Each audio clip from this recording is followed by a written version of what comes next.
Okay, good morning all. Sorry, I was just sending out some manual messages to let people know I'm actually streaming because I'm aware I'm normally on Twitch and multi-streaming to multiple platforms seems to have given me a really unstable stream recently. So it's been about 4 months since I've gone live. So let's hope this is the start of getting back into good habits again. Right, so the models you can see on screen right now. In the middle you got my standard base mesh where I've adjusted and tweaked the proportions a little bit to kind of better match the Fireteam Zero existing miniature range. So the guy on the left with the shotgun is one of the existing Fireteam Zero heroes. And over on the right we've got some kind of gribbly monster for Fireteam Zero as well. I am today making a Japanese officer. Let's bring him down onto the screen here so you can see. This guy. So this is new artwork that if you've played Fireteam Zero before you won't have seen this guy. This is one that Chris has had commissioned by his team. Now I'm not sure if it was Ryan or Martin or somebody else that's done this, but lovely bit of character art. Not too difficult a character to sculpt, I don't think. And quite happily, I've just been making some samurai of my own for a game I'm working on, and I happen to have all of the katanas and everything ready to go. So in the interest of speeding up the sculpt, what I'll do is I'll import my katanas and tantos, etc. And we'll get started. So before I do start, I do believe we've got Chris from SBG, who is the now owner of Fireteam Zero. He should be in the chat, so hopefully we can see some messages pinging in at some point, with Chris chipping in with some steering and instruction and whatnot. Chris, if you're on, mate, if you want to just ping a quick hello into the chat so people know who you are. And yeah, Fireteam Zero is a tabletop game, board game that has had a significant following a while back. Did quite well in its day, and then recently has been purchased by SBG Editions, who are now driving that forward and basically getting it ready for another Kickstarter / GameFound relaunch. So we'll get a new edition with some new content. And yeah, very pleased to say that I'll be doing the miniatures for it. So let me move the image here.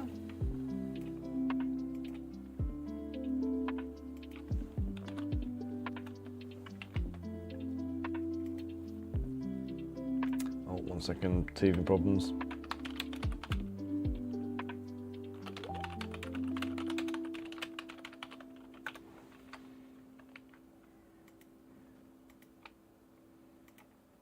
I'm not seeing anything on the chat.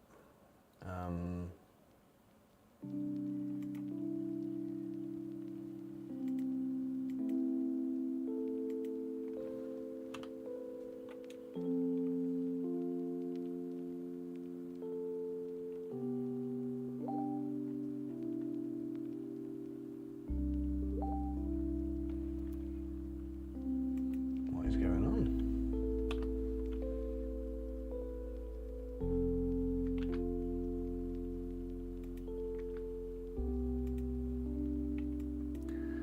Sorry guys, teething problems on the stream. Let's get this sorted.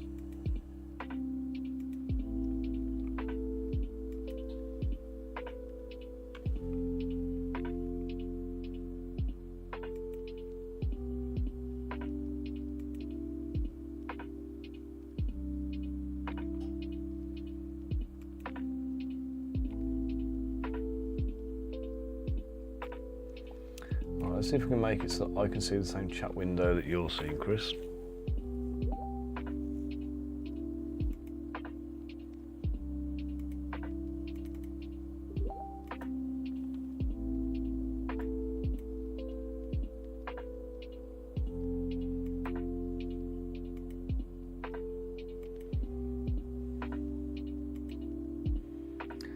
Right, Chris, can you see the message that I've just posted?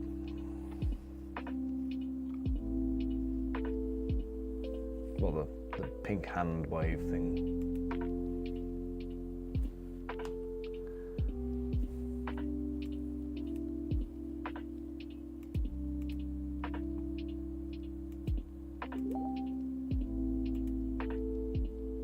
Oh, sorry mate, it was on, I had it on top chat, not live chat, so I was missing all your messages. I've got it on live chat now, so it is. Now I can see all your messages. Okay, so as Chris has confirmed in the chat that I can now see, it was Martin that did the artwork.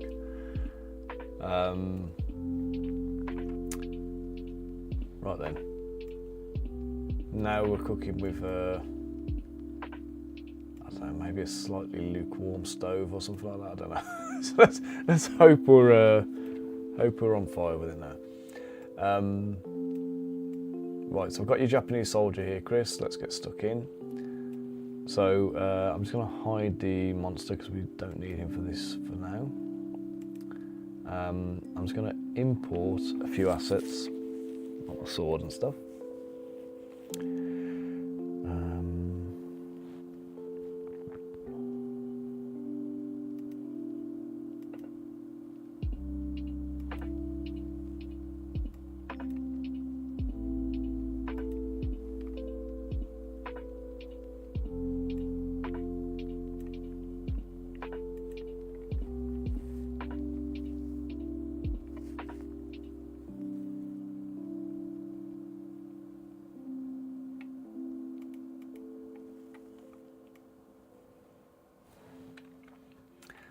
The old samurai katana there. Sword on the other side, Chris. Is that a wakizashi or a tanto?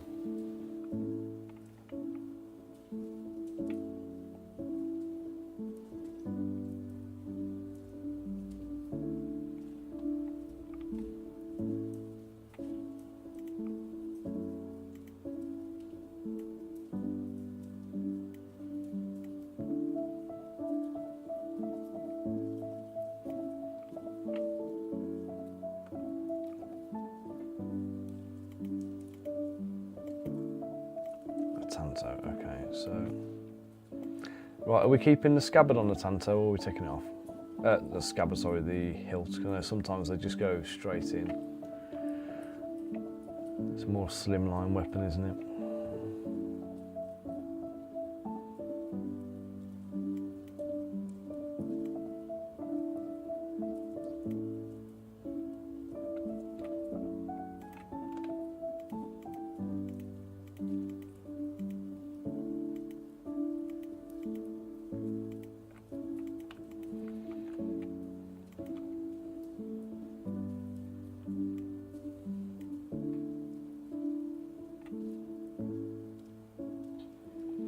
Wako-san, 5cm print, it's not, mate. So if you look here, we've got a ruler for scale.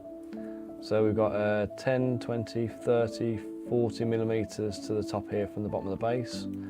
If I grab the ruler and just, oops. I'll grab the ruler and bring it over here. We're looking at 10, 20, 30, it's about 35 millimeters scale.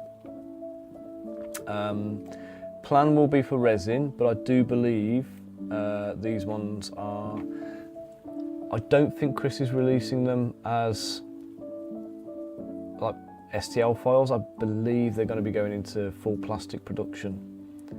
So this one won't be for 3D printing. So the model I make here will basically go off to the manufacturing company, which will be one of the Chinese manufacturers most likely.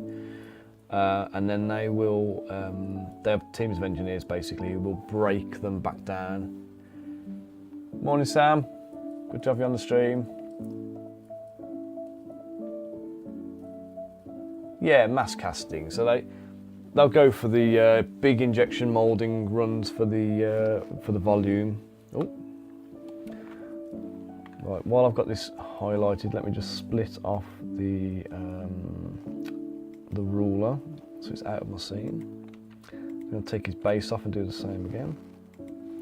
And then I've got I don't know if you clocked it in there. There is a base tab, which is unnecessary because, well, we don't need it. It's just the definition of unnecessary, really, wasn't it? That was a daft thing to say. The base tab is actually for like slotter-based type models if you do metal casting, which in this case I'm not, so we don't need it. Okay, so let's take the sword. I've made a duplicate of the sword, I think, or no, I need to. So we're going to turn one of them into the Tanto. So what I'm going to do is I'm just going to quickly just isolate this one. I'm going to push the blade into the scabbard more. Right, Chris, do you want me to take the guard off on the Tanto? So it's got that look.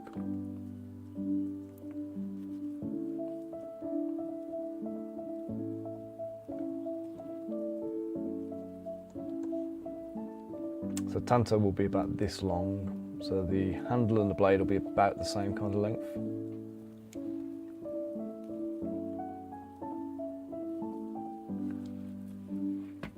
Okay, cool. Right, let's take these bits off as well then.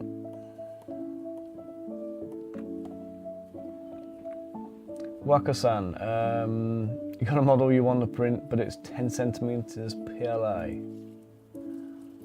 That's all right, you can do that. That's nice and easy. Probably best off chopping it up a little bit. You'll find you'll get a lot of suction force going on a model that's that big. And the longer the print runs, the more likely it is to fail. So if you can break it down into smaller pieces and your slicer, chop it up a little bit, you'll be able to get a better result on the overall model. And obviously it just means you've got to pre-assemble it. Now obviously if you do want to print it all in one go, you're just going to make sure you've got a good solid support structure on there that's not going to kind of flex and bend. So just make sure your supports, you've got some good thick anchor supports going in. And the thickness of the body of the support is what's going to stop it from bowing and flexing. But you can definitely do a 10 centimeter print. Okay, so we've taken that off. Let's take the slice curve brush. Let's take it to about there.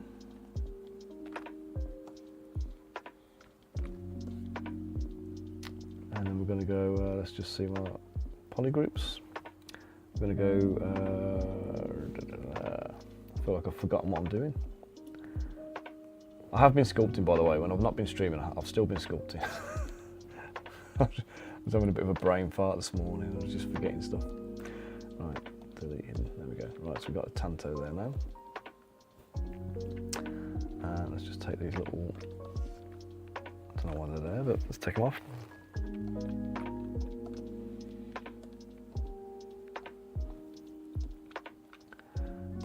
Actually, do you know what? I think the handle needs to be shorter on that as well.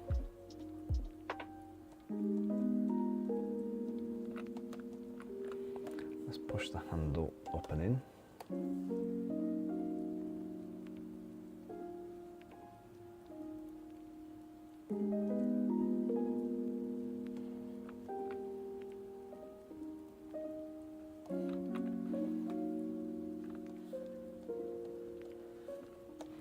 Just a little bit of prep just to get started and we're good.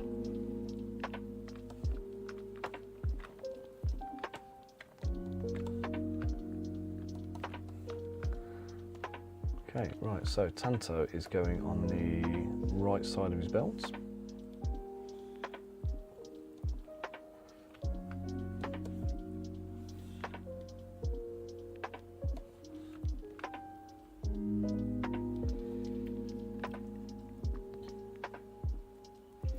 You've got a base, legs, I don't know if you should keep the arms on or split them. The arms are quite spread out. I mean, spread out isn't a problem, it's height is the problem. So width-wise, if the arms are like out, and T-pose like this where the arms are out here is not a problem.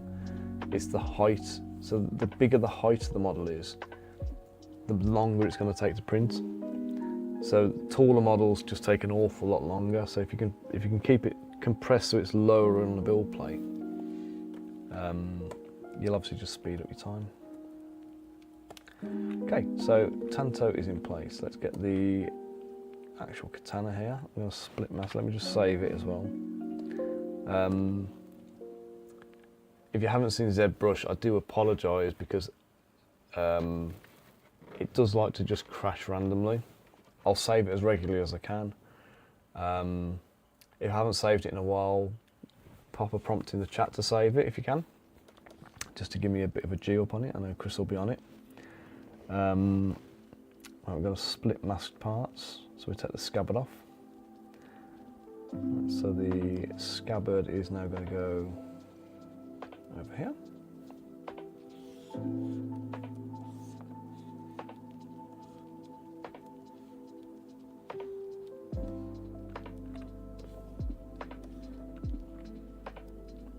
Now I know it looks quite a chunky scabbard, but we're dealing with small scale miniatures. We do need to have an element of exaggeration in order for things to work.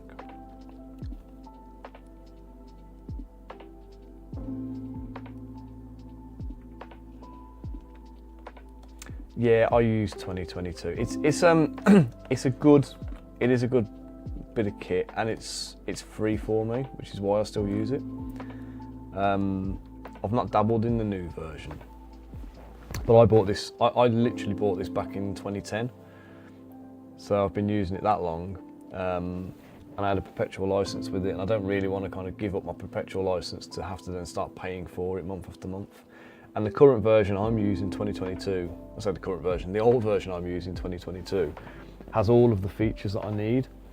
So I know I don't need to worry myself about, you know, all of like any like new bits they add in. But I don't think they've added much new stuff anyway. I think they've been a bit slack on it, haven't they? Okay, let's get in to do this guy's face. So I start with my base mesh. If you want to get a copy of this base mesh, I do have it in my Gumroad store. It's also on the Patreon page, in the Patreon store. So you can buy the actual base mesh here, pre-scaled to 32mm with all of the bases, different feet. So you've got a barefoot option, and you've got a kind of a shoe option, just to help speed things up a little bit. Right, I'm just going to take the face in isolation, and we're going to go for this handsome chaps. So I'm going to have to smooth out some of the features, smooth out the chin. I say smooth it out, we don't want it to be quite so harsh.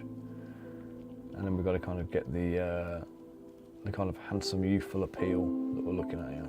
Okay, let's bring this up here. Oops, let's get it off screen. I'm going to work with symmetry on to start with, and then when we pose him, I'll do some minor tweaks and alterations with symmetry turned off, and that will give us a bit more of a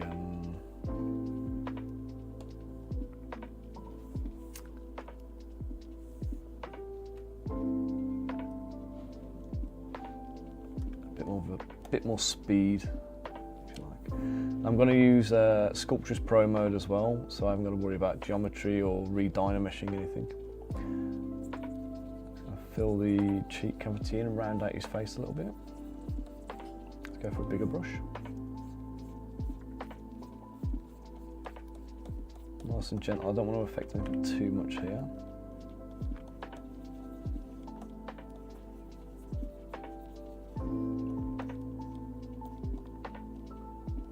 There we go. Captain Takeshi Akira. Sorry, not Akira. I'm just defaulting into anime now, aren't I? Captain Takeshi Arakia, the Ronin, 18th Infantry Regiment, Imperial Japanese Army, Assault Hybrid Melee Ranged. Oh, and we got a background coming up. Go on, Chris, fire it in. Let's get a good background story in here going.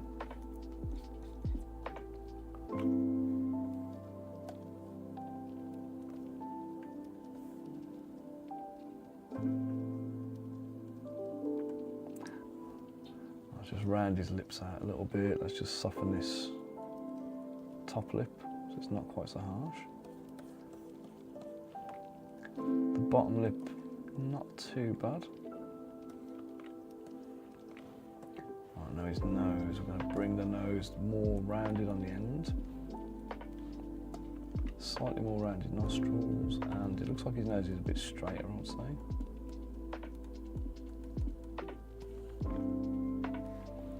Definitely not quite so broad at the top. Yeah, so I mean, I'll get Chris to put the background in. If you're not familiar with Fireteam Zero, look it up online. Have a little look. It's basically like alternative kind of horror World War II. For context, I mean, they're fighting like these kind of things. Like this is one of like the enemy monsters from Fireteam Zero. So it is a kind of a World War II kind of theme, as I understand it.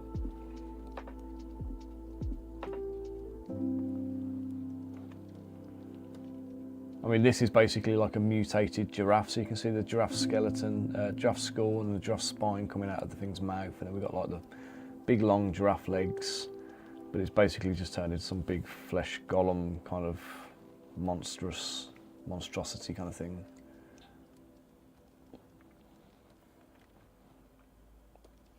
Oops, let's get back to the face I was working on, not the... No, wrong thing. There we go, right. Well, let's modify his eyes. Yeah, kind of. Yeah, that's not a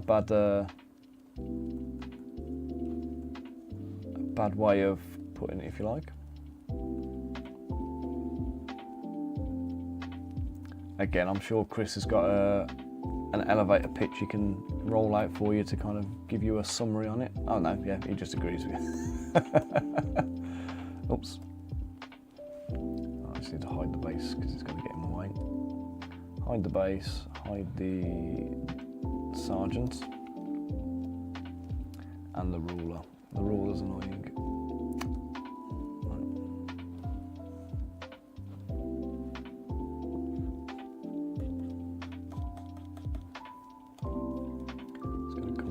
Run a bit of polish over here. So obviously we're not looking for hyper realistic here. I want stylized and printer friendly and painter friendly really is the optimal. Painter friendly more than printer friendly in this case, but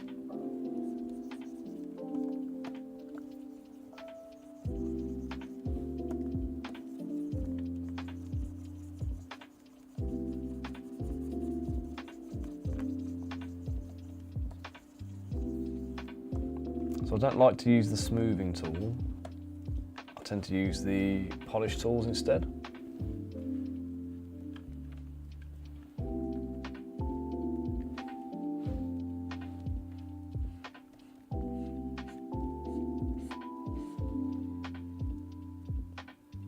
No, I just use the default settings, mate. I don't tend to tinker with too much. I don't like to use too much custom stuff.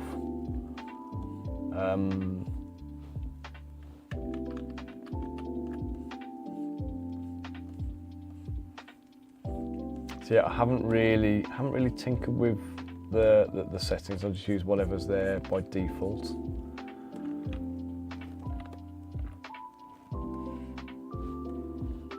Right, now his ears are not quite this large. The only thing I think I might have changed was the parameters of when it crashes out a little bit, because I know I can get to about 2 million polys on this. But previously I've had it where it was crashing out a lot earlier. It was crashing out about 1 million. So I had to modify it a little bit just so I could actually keep using it at various points. But most of the time I just isolate what I need anyway, it's not a big drama.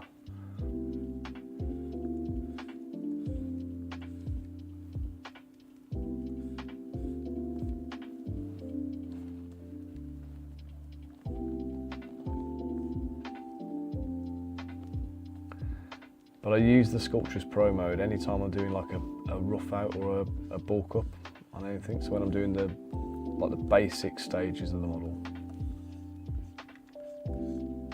I use it quite extensively, and then I can just push on and make the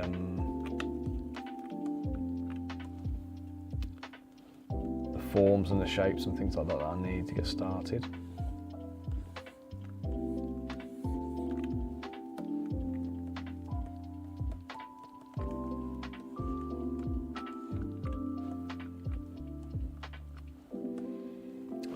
To raise the bottom eyelid is like almost completely straight.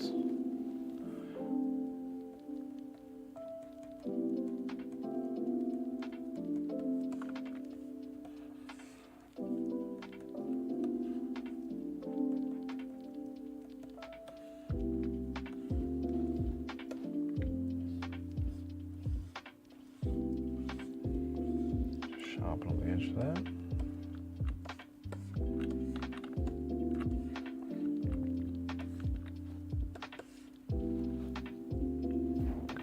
Now, the only thing that feels wrong here to me now is this jawline.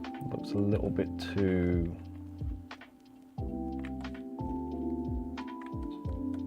I think his face still feels like it's not quite round enough as well.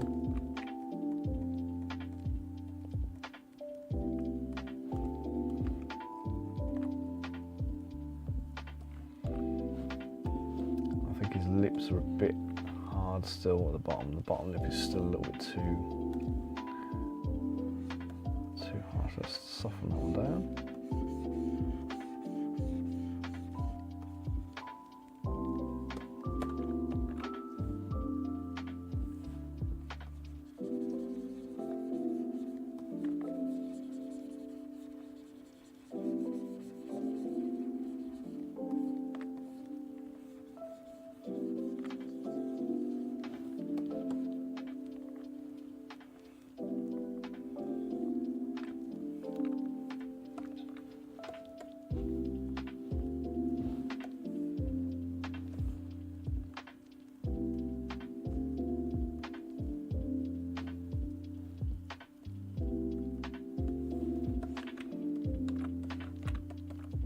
Right, we'll go with that. Let's do a quick save.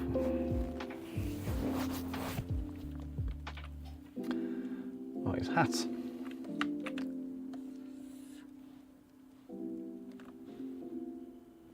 I realise this is not exactly correct, but who cares? It's a starting point.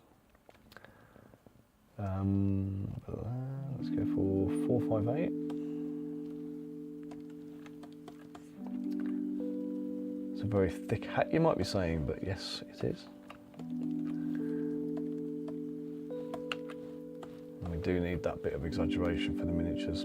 So we need at least a respectable ridge to go from one layer of kind of the model to the next. So when you're talking like the skin layer to the clothing layer, we want a gap about that big to help differentiate it when you put washes on and paints. This is not a terrible haircut, I promise you. It's just the start of my hat. If it was a haircut, it would be an absolutely bloody awful one.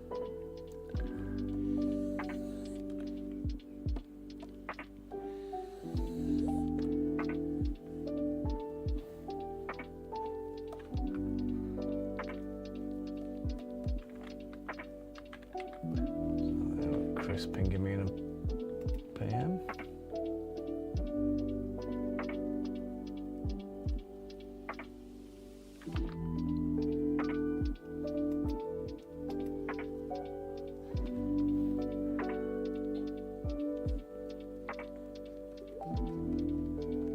Yeah, I used to use Sculptress years ago when it first came out.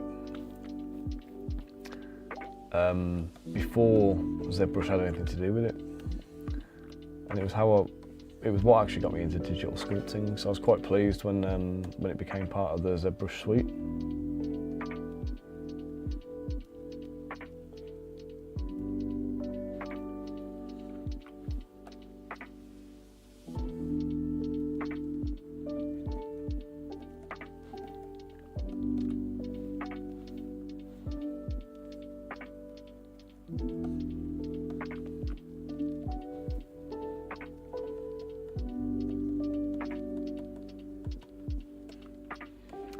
I'm just tinkering here, just trying to get the forms correct.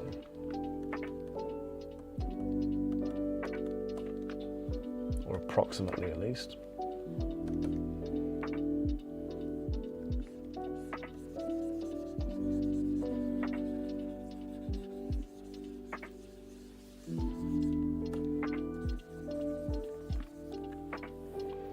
Just do a quick Dynamesh with polish on this one, just to kind of get a little bit of a clean up. I'm going to keep the resolution lower than I want, and having a low resolution is going to kind of get rid of all of these anomalies.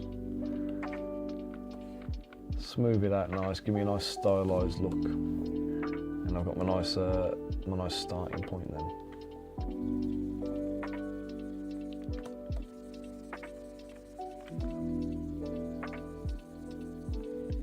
See, traditional advice for Zbrush is start on low poly and then gradually increase until you get to where you want to be.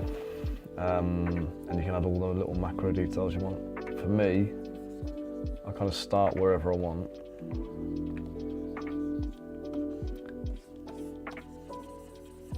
Get the forms in any which way I can.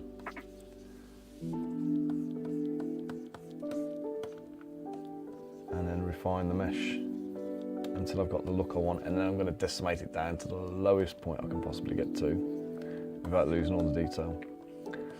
I do work a little bit kind of like backwards, but it's partly through necessity and partly just because my background is as a physical sculptor.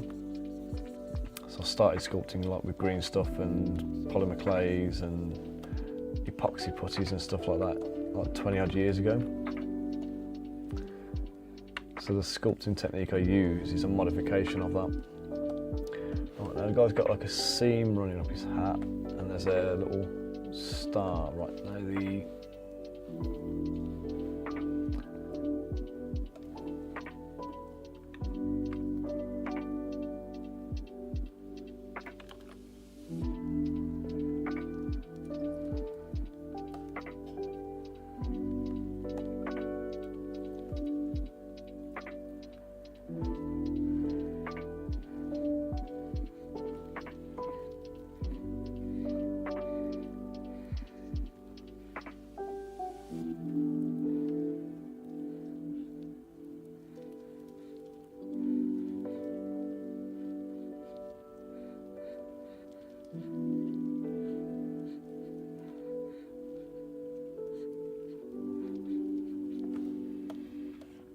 So you're going to see me doing things like this a lot. Like I realise I could have used a stamp to make a star, but then I've got to stop and I've got to go and find a stamp.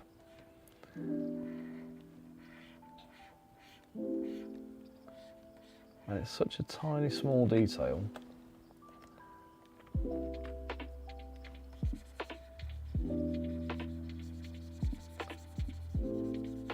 I don't feel it warrants that level of attention.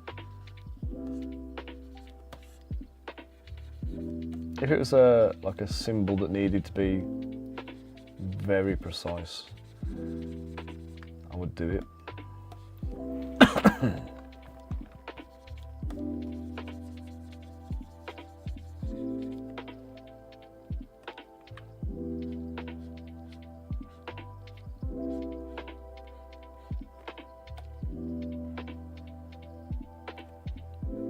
There's a little bit of tinkering and modification, and we've got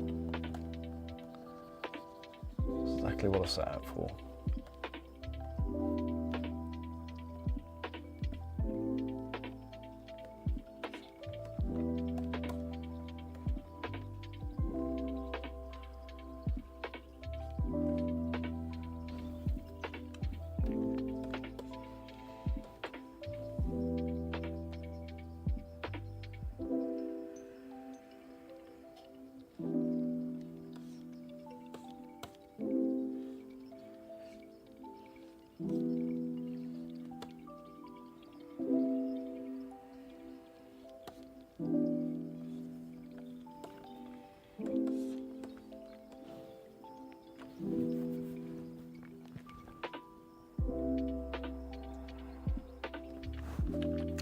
thicken that band up a bit and exaggerate it a touch.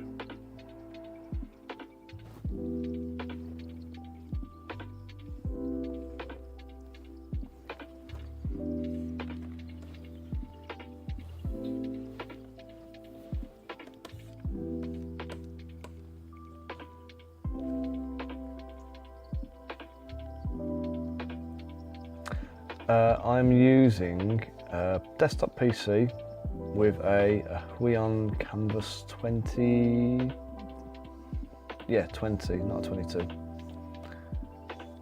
So I used to use a Cintiq, and honestly it was alright, but now I really do like my Huion, to be honest. I'd buy this again in a heartbeat.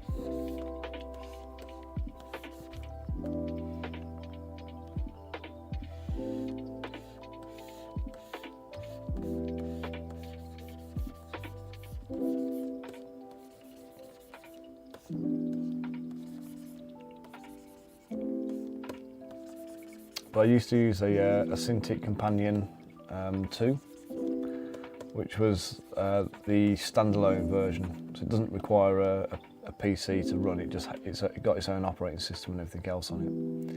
And I really liked that. Really enjoyed it. It was a very, very, very good bit of kit for mobile use. And my only criticism of it was that the actual screen size was quite small.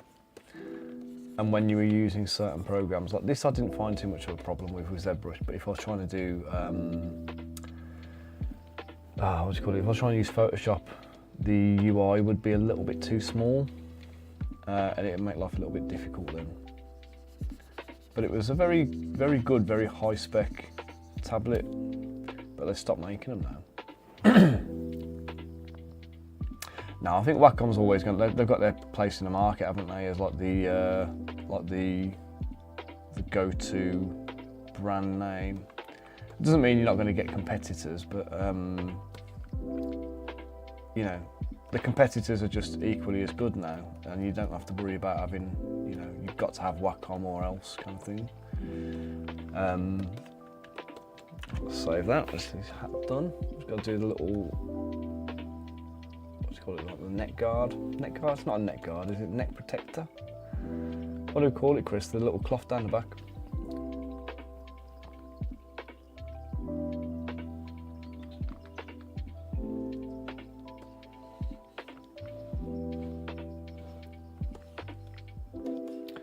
Right, let's do his uniform. Right, I'm going to do this in what might feel like a weird or alien way to you guys. Hopefully it'll make sense. Yeah, the neck cape. The head cape.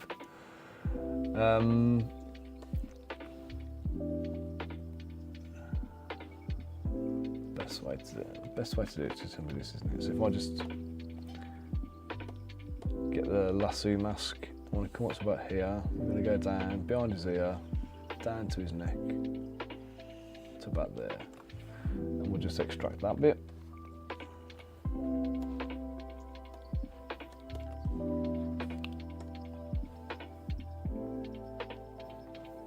Group and Dynamish.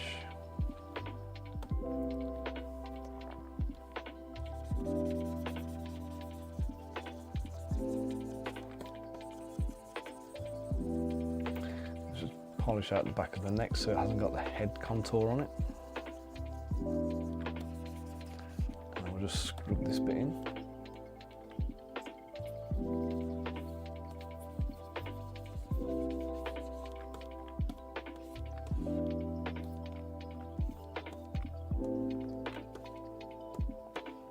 And I just need that little bit cleaning up there, just behind his ear.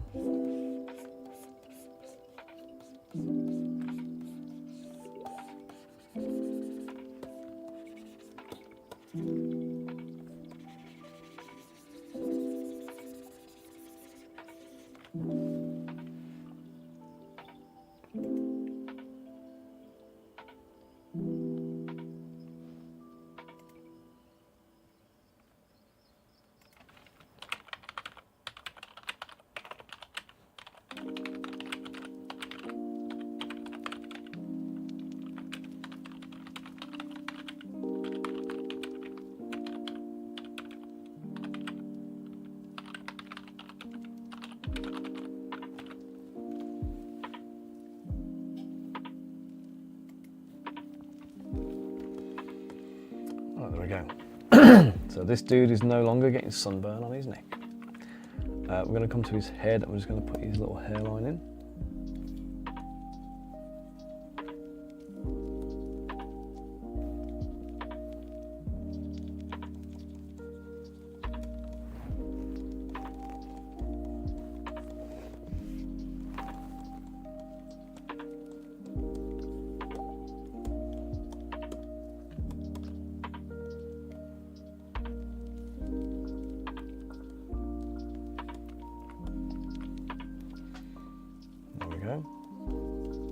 What a sexy hairdo.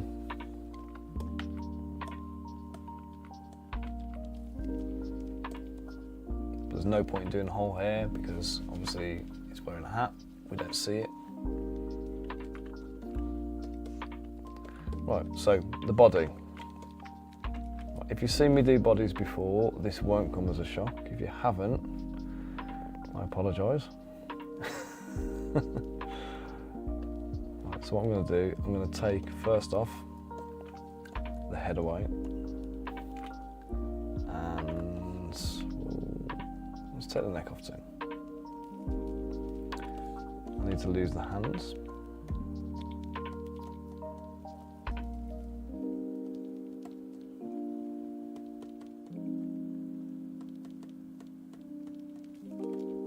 So we basically, do you know, I should have just isolated the body and the legs, shouldn't I? That'd been easier. Right, so this is my upper body clothing, delete hidden. In fact, so let's put the legs back.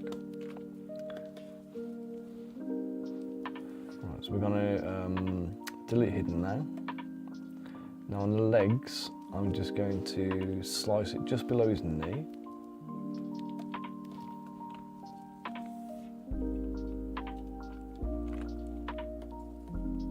See, I'll put polygroups on, so every single thing that is a different colour is independently isolatable. I'll bump the resolution up to 900, put groups on, Dynamesh it, and now I've got the boots split off. Okay, so the boots are now their own thing, and I've got this bit. So, torso. Let me put the body back on so I can see what I'm doing. I need a collar to come around.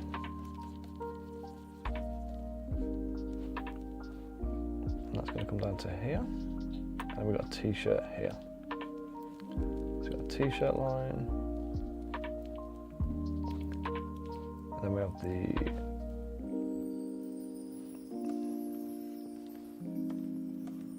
actual shirt is here.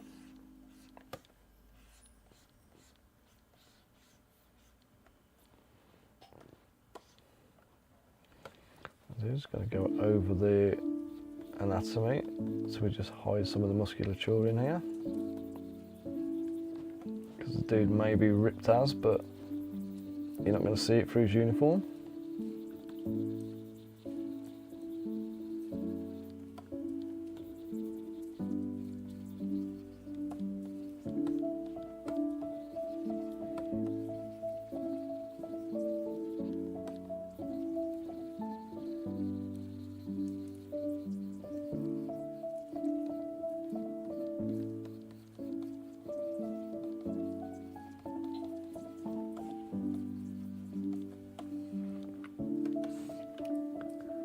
So this, guys, is a very quick way of creating my outfit and isolating elements. So one of the things I find here that I've noticed over the years, when I'm using Sculptress Pro, and I want to keep using Sculptress Pro in polish mode, it doesn't work very effectively unless you've got a very low poly model to work on.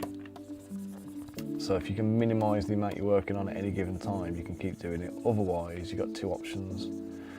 You either struggle and push on with it and hope for the best, which is kind of where I'm at the moment, or you can go and Dynamesh the model first and then use the polish tool without the Sculptress Pro mode, and then that will get you quicker effects. So you see how I'm polishing away here, and it's polishing but it's not polishing. If I turn Sculptress Pro off, the effect is much more immediate. It's not having to worry about tessellating all of the mesh underneath my brush, which is what's happening when I've got Sculptress Pro mode on. So Sculptress Pro is basically creating dynamic topology wherever I need it, but in a triangular form. So every stroke is kind of running a process as well, whereas with this it's just kind of like it's physically moving the polygons, it's not creating new.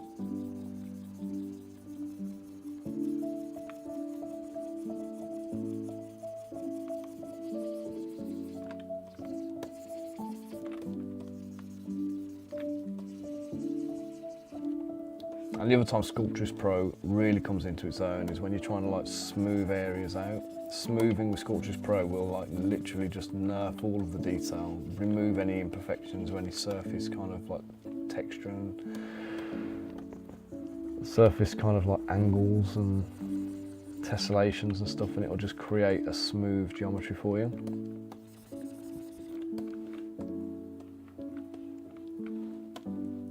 I'm going to use orb cracks, which is one of my only kind of non-default standard tools that I do use. I'm going to make his lapels with them.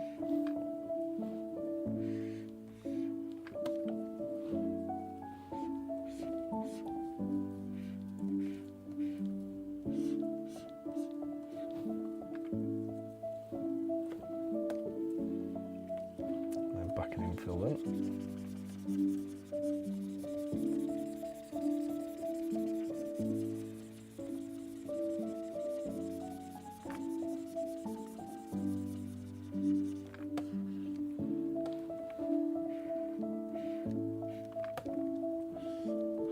Now again with the hat, we were talking about the kind of distance we need to maintain between the hat and the head, like the skin and the actual clothing.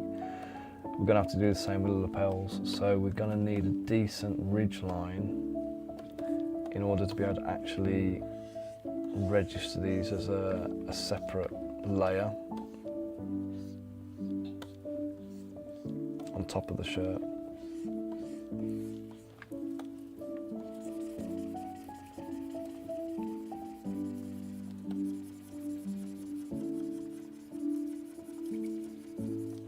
Scrub that in there.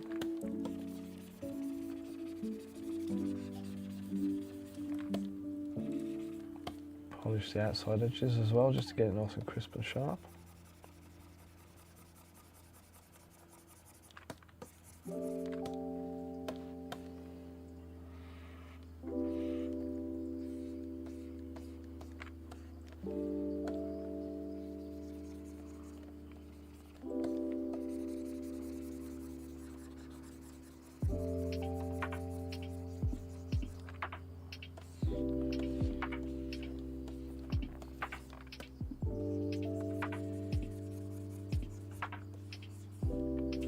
Soften that inside edge so it looks like it's a soft rollover rather than a harsh fold. Same on the neck of the shirt. Let's just the t-shirt. Let's just sharpen up the top edge. Asymmetrically, just add a couple of light little creases.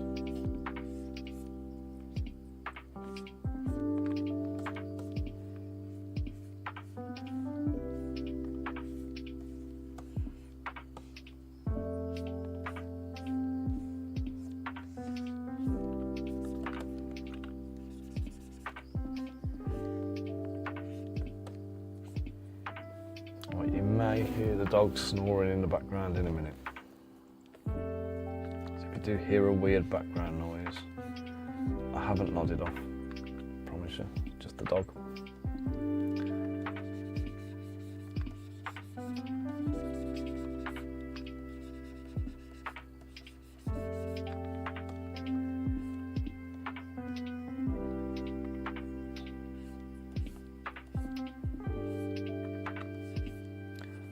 Chris, are you taking Fireteam Zero to UK Games Expo this year?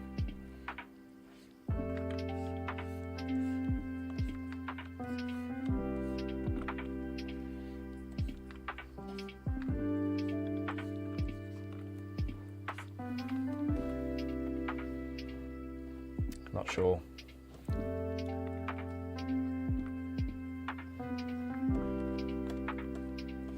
Alright, so we got, oh god, that's a bit big. Right, we've got some pockets here. Oh, yes, yes you are, sorry.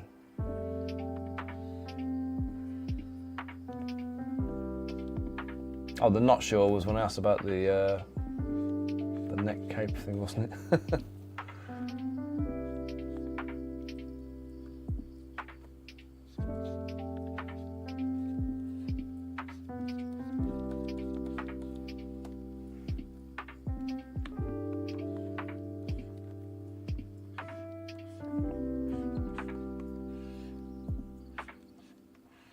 Right, now I do want to add creases to the shirt, but the best way of doing this is to make all of the details like this kind of thing first, and then we'll come back over it afterwards, dynamesh it all, and then we'll make the creases. The creases happen in the post pose, so obviously we have to adapt the creases to suit the pose. I just want to throw random creases on. It will look weird.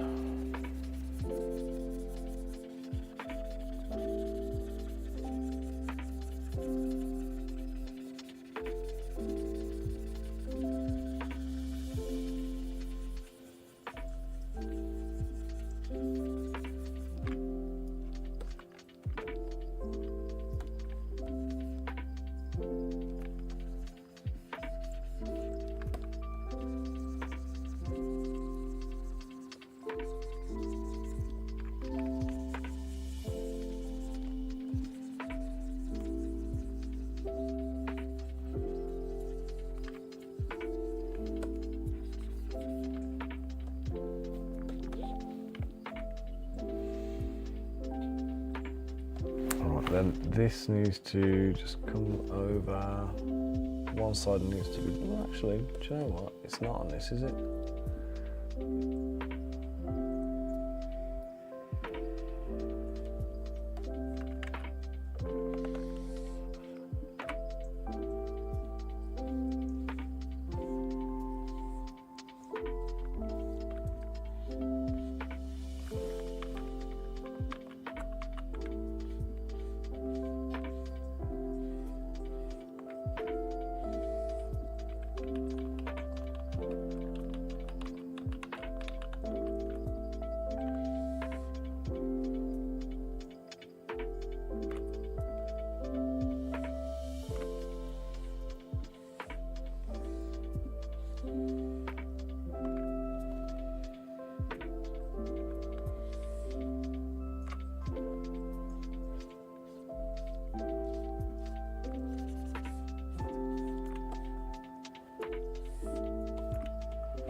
Let's just add some stitching details here because he's got a little bit of detail going on in here.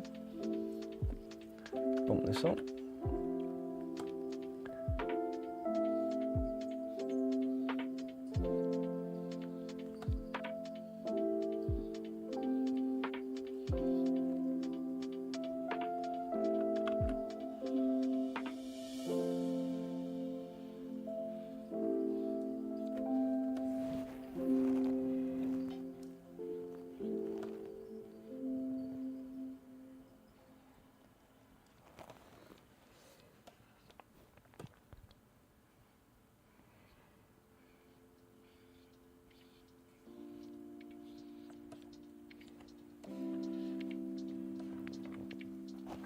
I'll have to do the same with his pockets.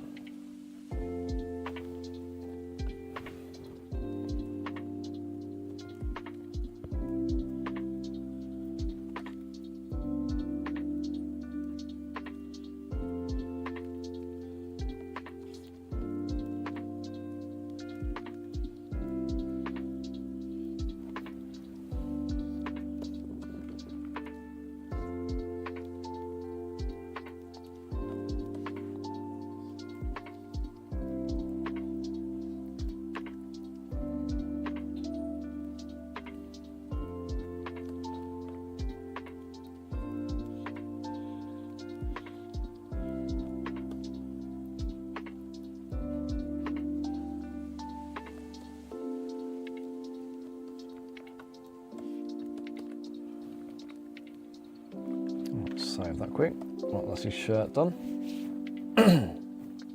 Now it's done, but it's not finished because obviously I've got to, like I say, add the creases and whatnot to it. And just do his sleeves. The only thing I'm really going to do here is just create the actual cuffs and then just smooth out the anatomy on the arms. Oops. That one.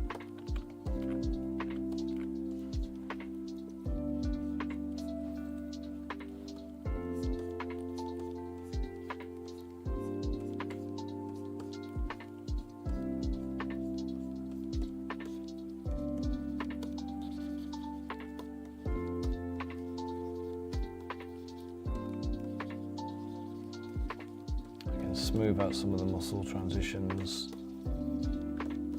so it looks more like a shirt rather than a jacked bodybuilder.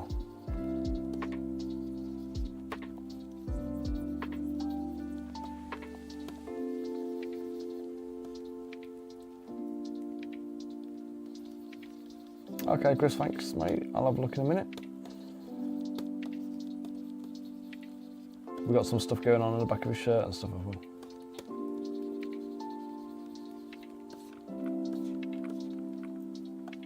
Okay for me to share that, Chris? Pop it up on screen so we can see what you're talking about.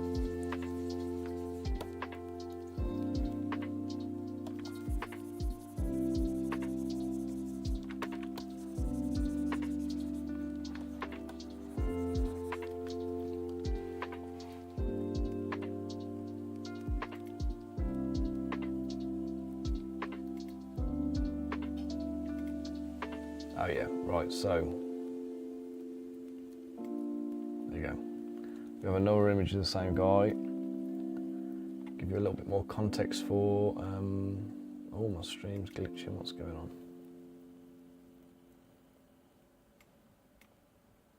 Anybody else having it pinging out on you now, or?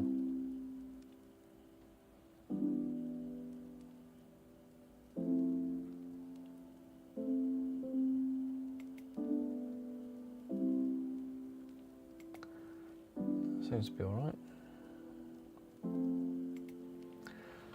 Okay, so yeah, so the guy in the front of the image here is the same character with his tanto and his sword. Okay. Happily, Chris, I don't think there's any new information there that's going to modify what I'm working on, so let's pop that back up at the top. Oops.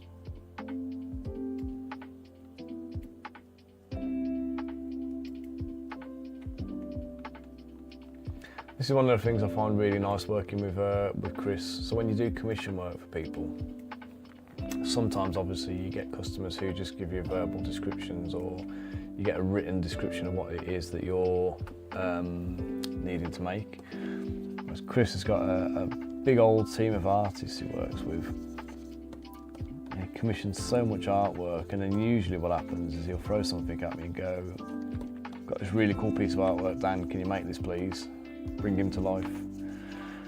And it's always nice working from good quality artwork.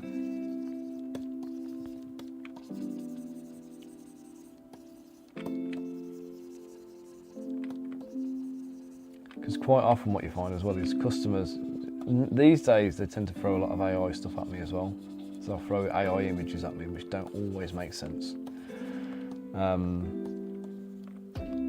Not Chris, I will hasten to add, Chris never uses AI for anything. All his stuff is absolutely 100% human driven. But yeah, other customers, you'll find that they'll give you the brief either with random photos as like a mood board kind of thing to say, like, you know, what I want the character to be, or you get some like AI kind of like image that may or may not work in reality, or they give you something that's completely copyrighted IP and be like, I want it like this. And obviously whenever they do that, any of these kind of things, your brain has to kick into another gear, because you've got to then go into, you're not just doing like right now I'm just looking at something on screen, I'm going, I'm making this. But then other times I am like a costume designer, you know, weaponsmith. You have to get into all these kind of aspects and do everything, you know, from scratch to create a unique character. And it's mentally taxing, you know what I mean? It's like, for those kind of jobs, really, you want to be charging more. Because they're literally more difficult tasks.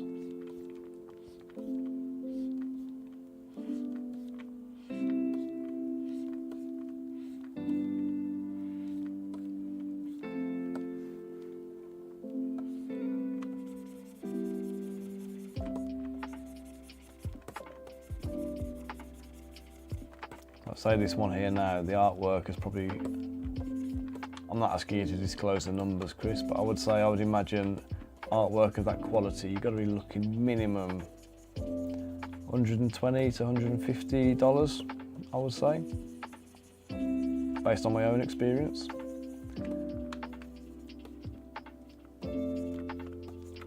So a customer comes to you and they've got a written description but no concept. You're basically doing this $150 concept illustration kind of thing at the same time or prior to doing the sculpt. And then the other issue you always have with those kind of things as well is if the client turns around and doesn't like what you've produced, or they're not keen on the style of it, they're perfectly within their right to ask you for alterations and tweaks, which isn't necessarily the end of the world, but what it does mean is it increases the amount of time you're going to be spending on the job. Let's take his actual arms off.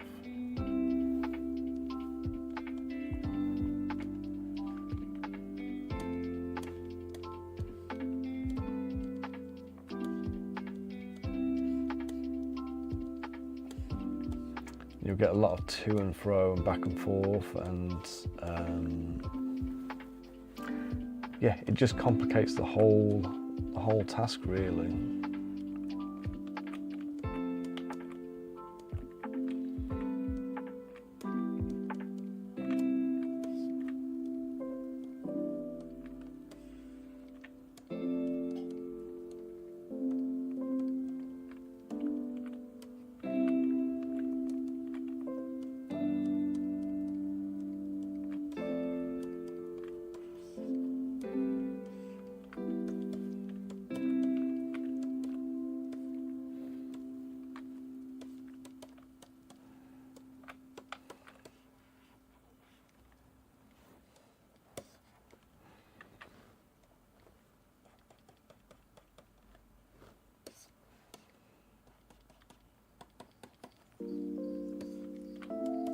Right, I'll worry about the seams on the shirt at the at the shoulders after we've got the arm sculpted. So I'm going to auto group the legs, so we've got two different poly groups for the leg colours. Something I can see.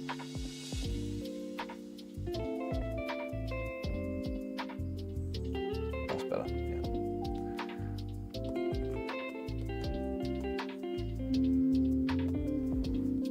Large brush size.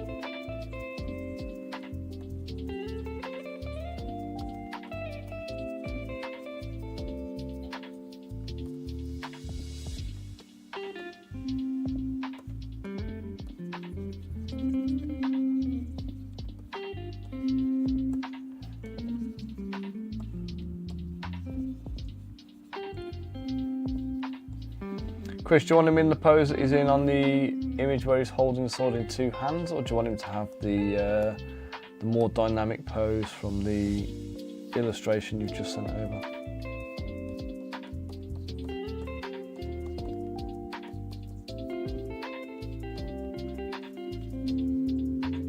little smoothing on there. Again, after the posing's all done, then we'll get that adjusted.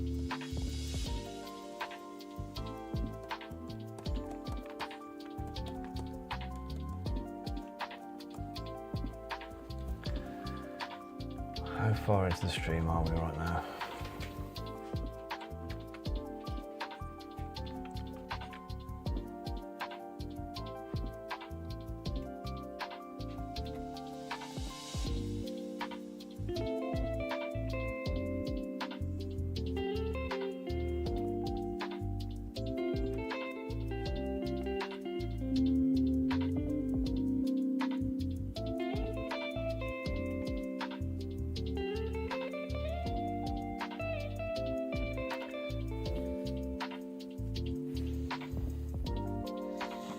I lost a bit of the chat here or something.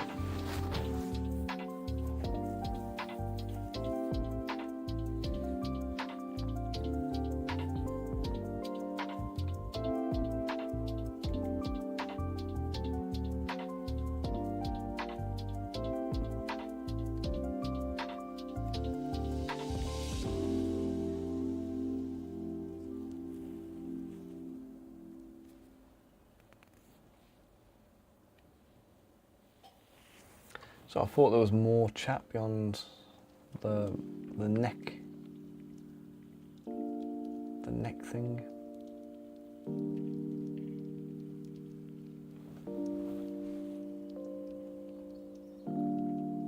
Oh, do you know, it's gone to top chat again. Stupid thing. Right, let me check.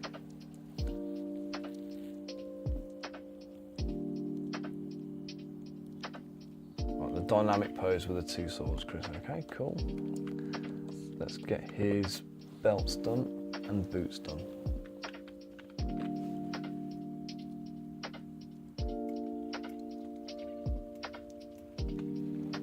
Okay, so his boots are quite simple.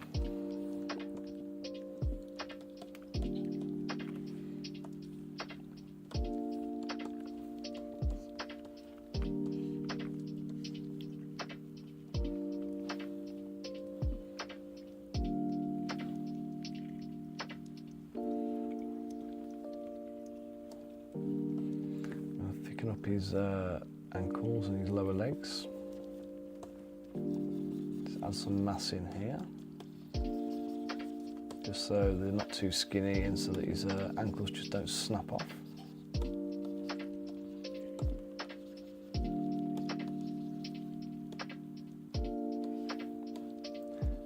Captain insignia, what does that look like, mate? Is that the I don't think there's anything on his artwork, is there? I'll put it on there if there was. What does the captain look like? The captain insignia?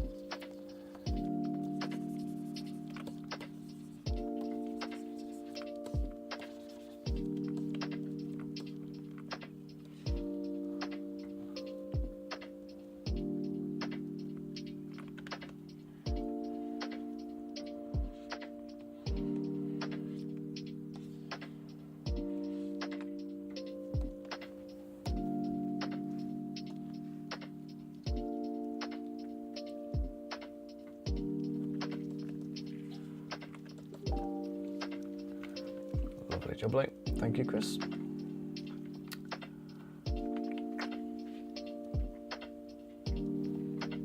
Ah, right, so I can, is that an M shape? Oh, right, that is. You're correct, mate, I did see that one on there.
do his boots.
Get these folds smoothed out a little bit here, and then we'll increase the ridge line to make them a little bit more paintable.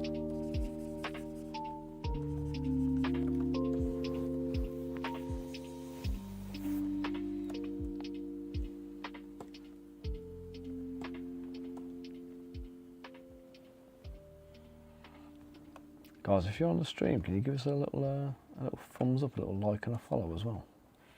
Let's be that guy.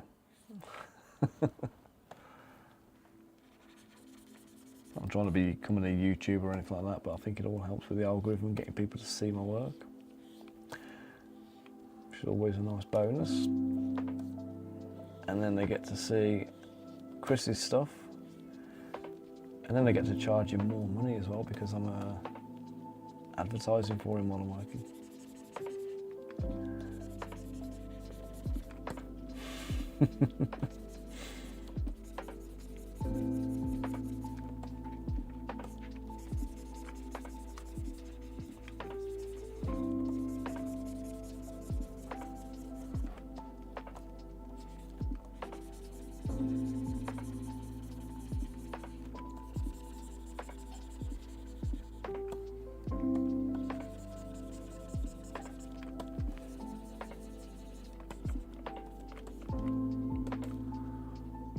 Again, I need to put creases into the boots, but that's going to happen after we've done the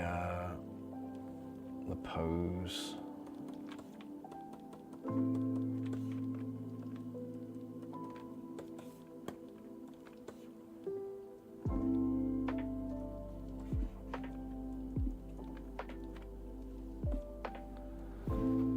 Mabel, you filthy little mutt, what are you doing?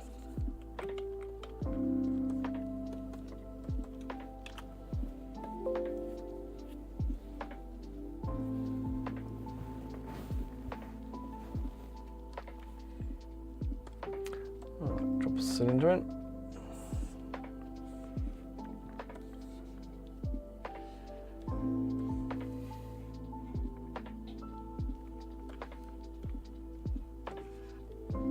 Why, oh why did I not put this guy in the centre of the scene?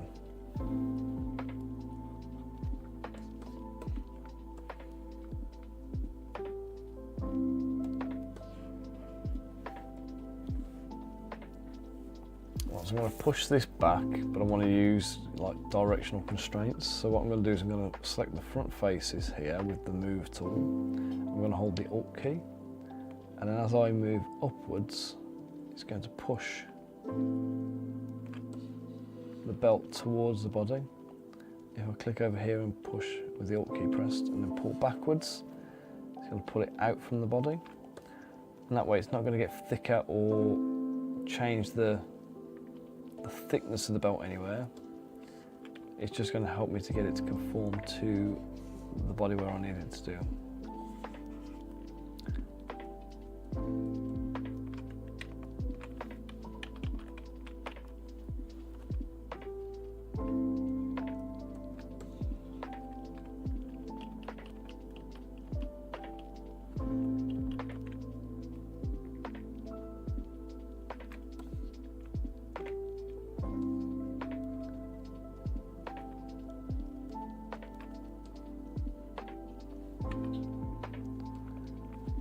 just do a mirror and weld activity on this one with local symmetry on.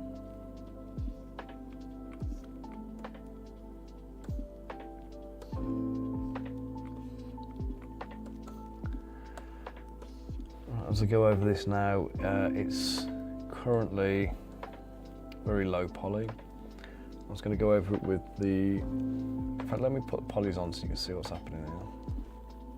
I'm going to go over it polishing it using H polish with Sculptress Pro mode on. You see how all the geometry is changing.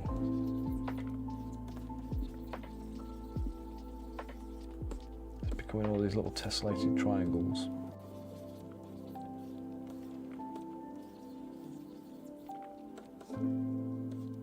So this is what Sculptress Pro does, so you don't need geometry. We're on 15,000 polys at the moment. And as I go over this, it's going to see that number starts creeping up. So we're on like 18,000 now, 21,000,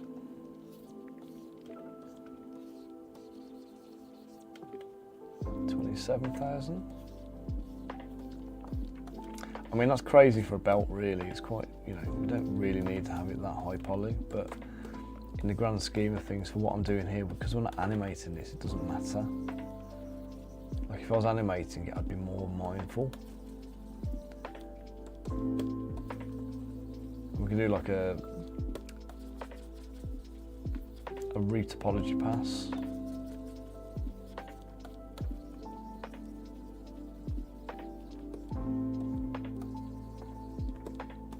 If I'm honest, I don't really know enough about topology. I've never needed it. I've never studied it. Don't really know enough about topology to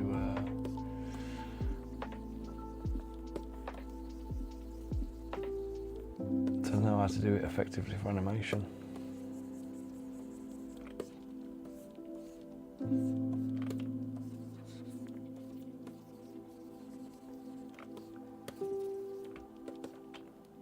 Let's just polish that, bump the resolution up a touch to like 400.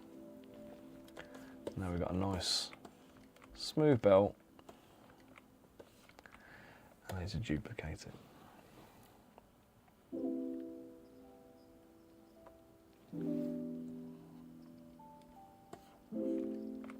Now the lower belt.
Let's just group and polish that.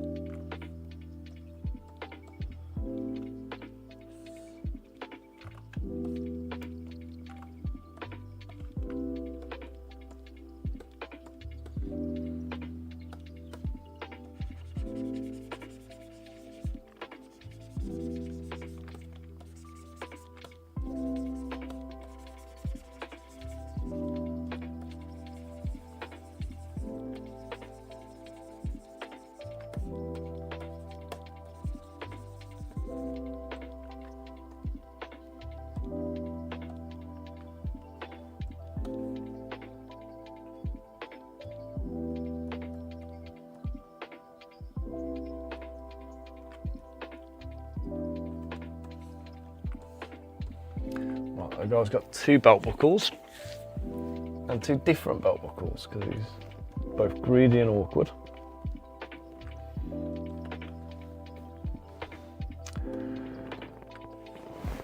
Quick save. First belt buckle is going to be a square one, the second one will be a round one.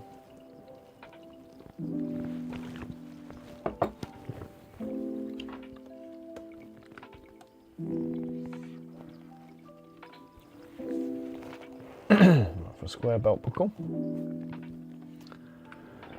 let's go for Dynamesh. Bigger Dynamesh than that.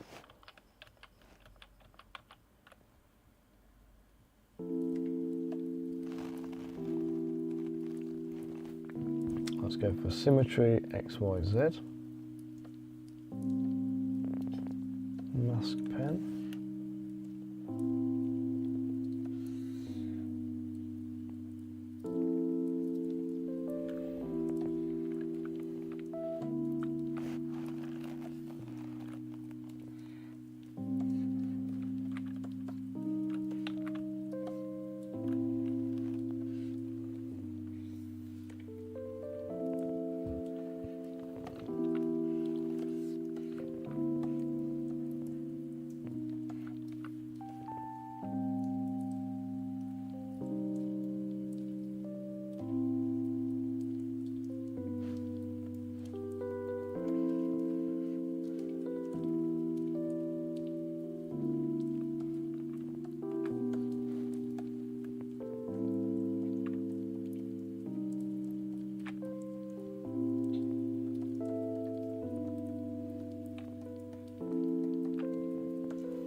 Square one's done. In fact, let me just round the edges of that off because it's not quite square, is it?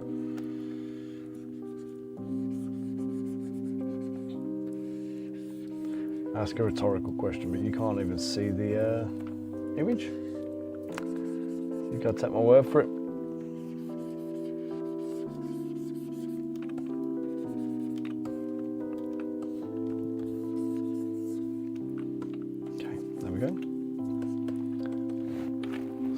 Right, that's the square one done. Let's get the round one in.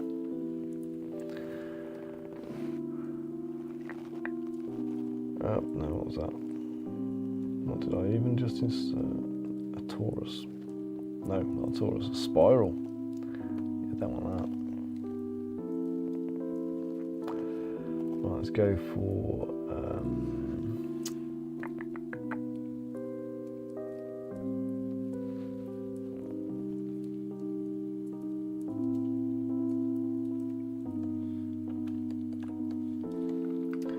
We'll append the cylinder, in this case, divide, delete lower, Dynamesh it, we're going to duplicate it, in fact let's just oval it first. Now we're going to duplicate it. shrink it down. Looks like that.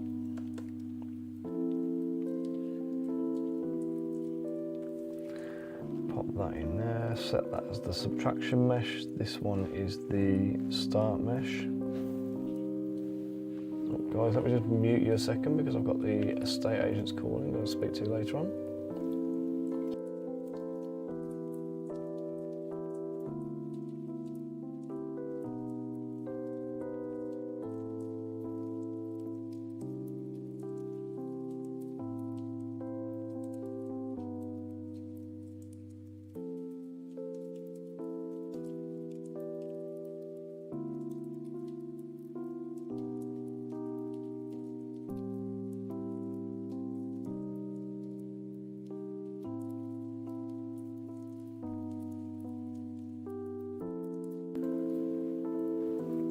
So basically the wife's decided that we're going to move house because she hates our kitchen.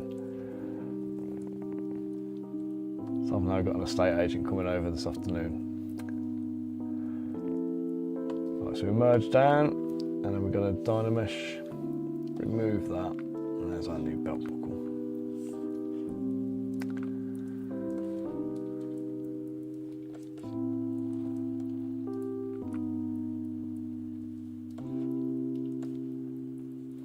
Where's my drawing brush? Oh, it's tiny.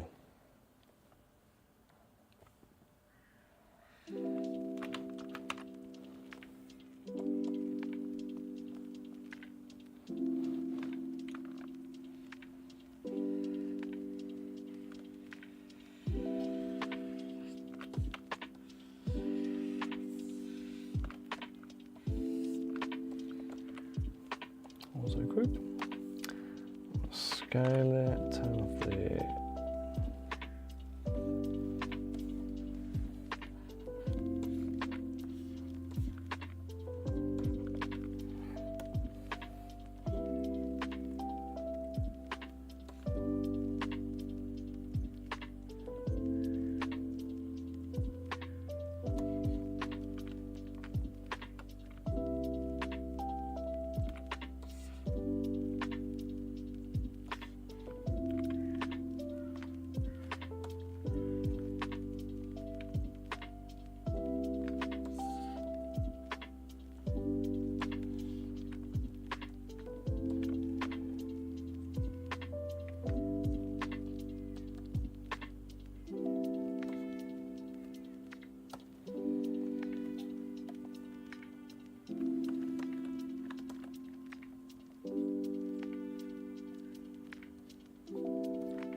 Right,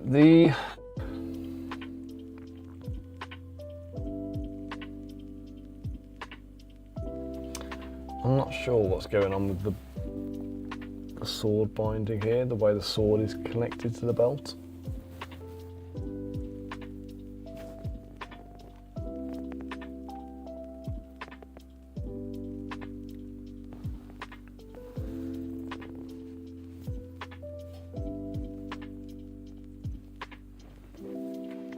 I'm going to do the pistol first.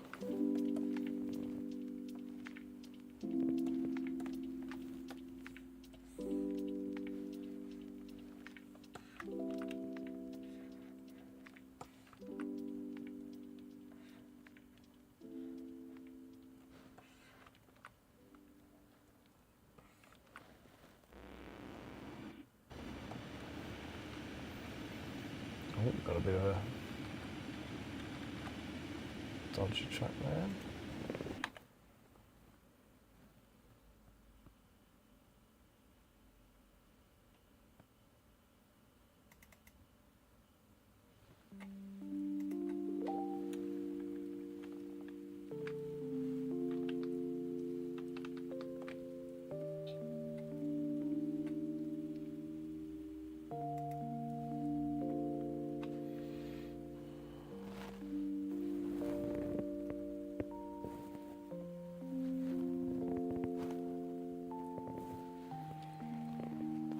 I think, if I remember right, I think there is a gun kit in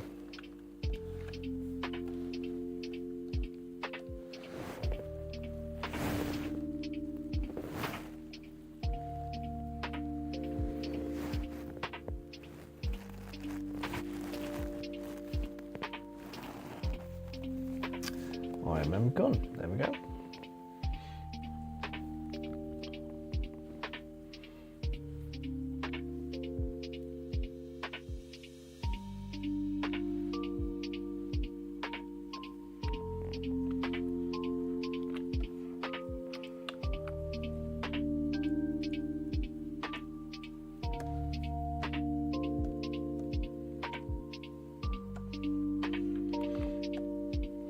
That one might do the job. Starting point.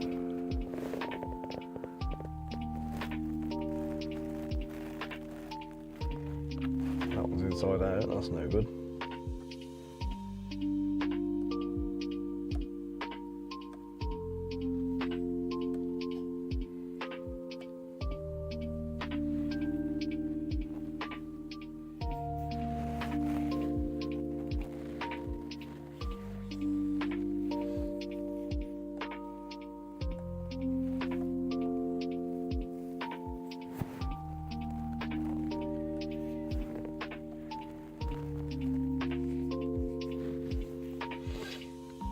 Let's start with that one.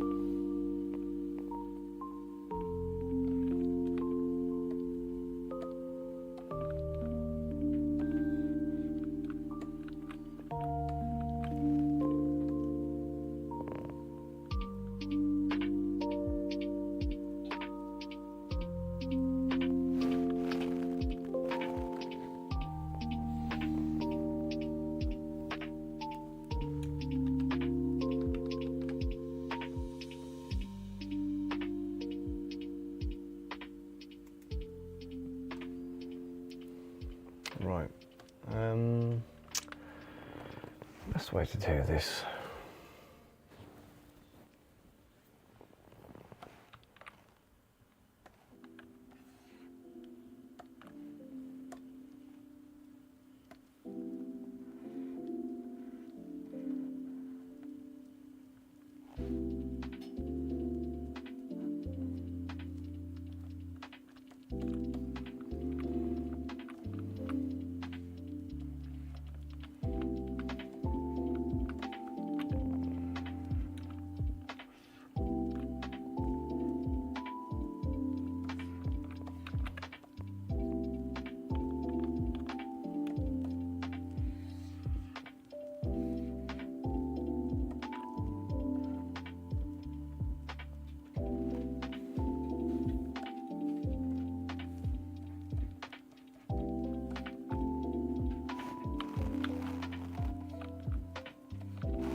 So I'm just processing this gun into like shapes at the moment.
Let's go for here.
Just delete the bit I've just cut off the end of the gun.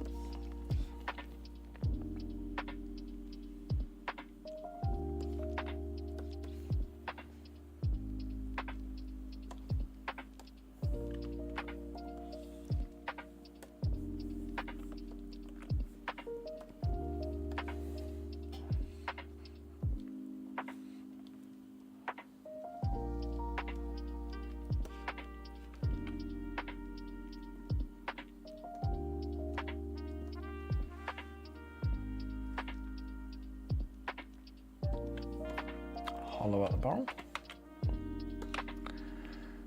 and then we'll just do a little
looks better.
Okay, right then. What's the pistol done?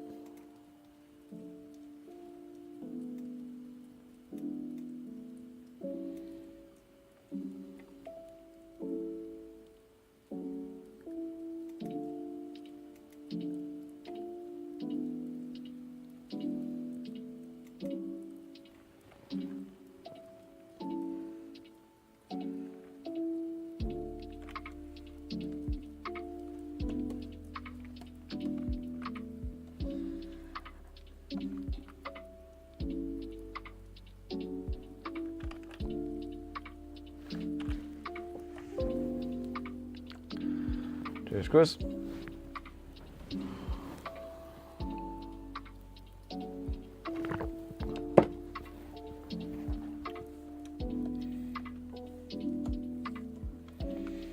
Let's put the transparency on.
Round the corners off on this using trim dynamic. A bit of smoothing as well. Do the same this side.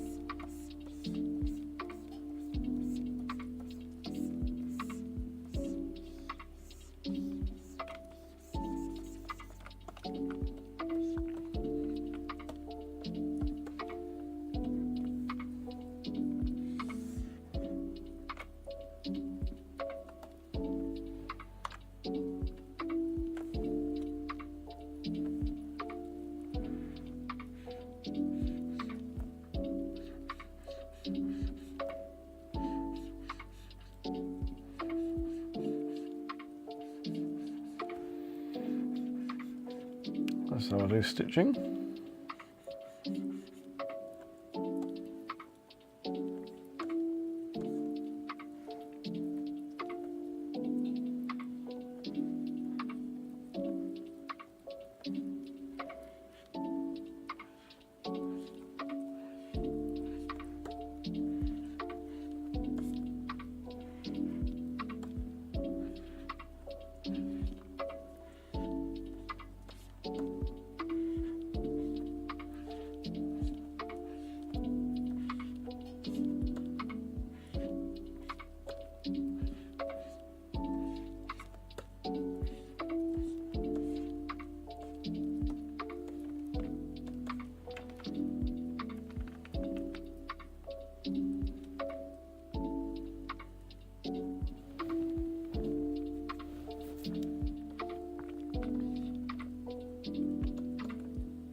paper on it, so it's a little, oh god, no, don't want that.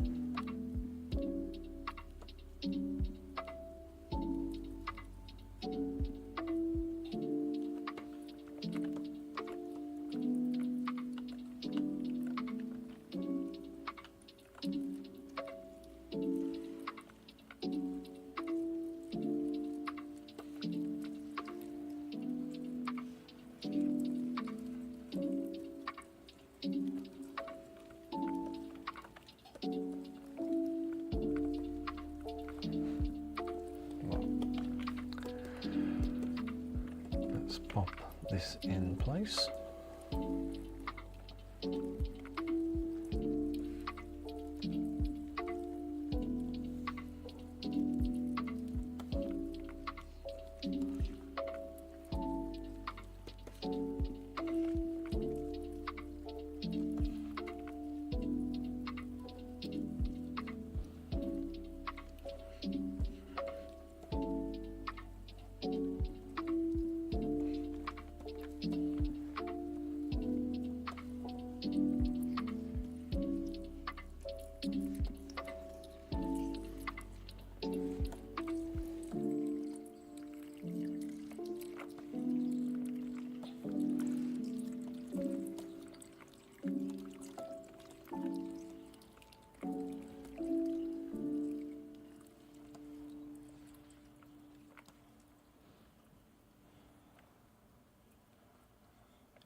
sword into the hand.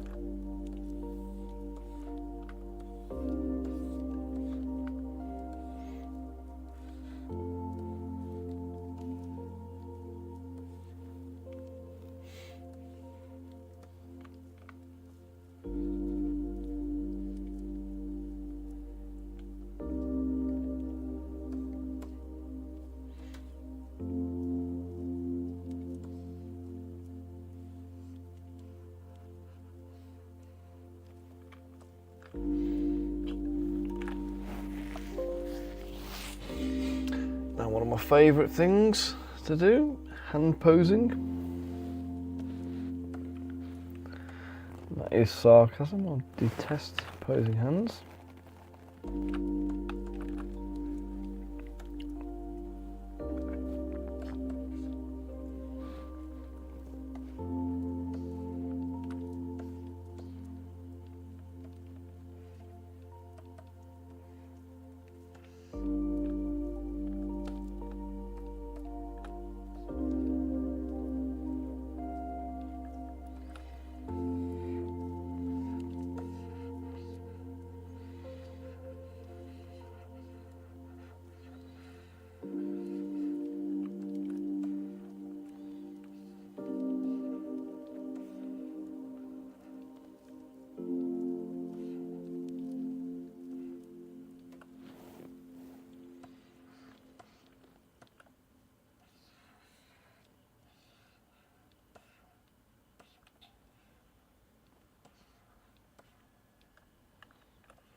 Just take the thing off there.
Right, so katana done, pistol done.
Okay, so there's the dude.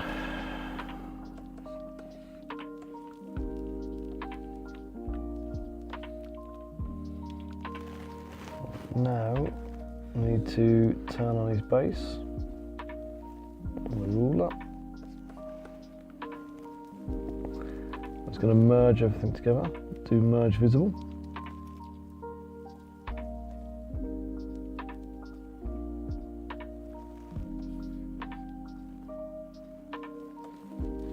And now I have everything all in one go.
Chunk him up into those pieces there, just for ease.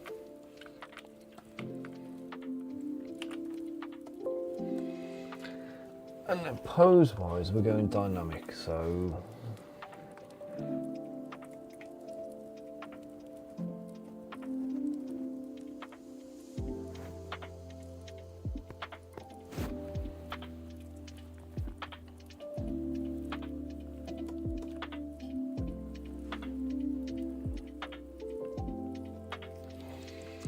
right, Chris, I've got to make a change.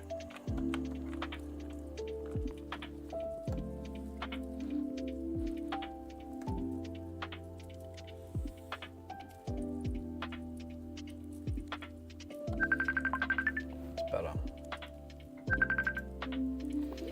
Let's try and remove it.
Hang on 1 second, Chris. I don't know if you missed that bit, but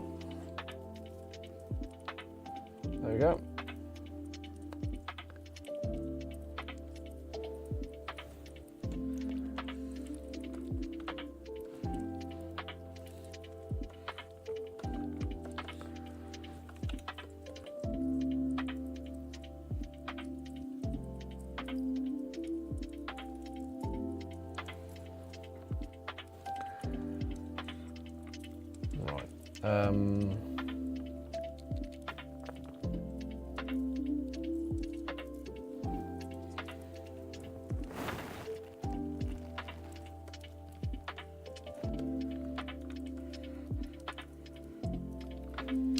So, the pose.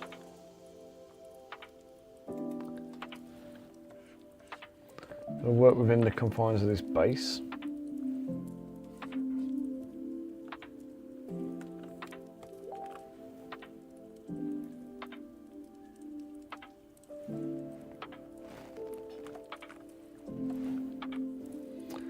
So let's take the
Chris, to answer your DM message, mate, yes they will. So all of the folds and fabric bits and bobs, they will get added after sculpting, after posing. So we do the posing and then there's a post-pose sculpting pass.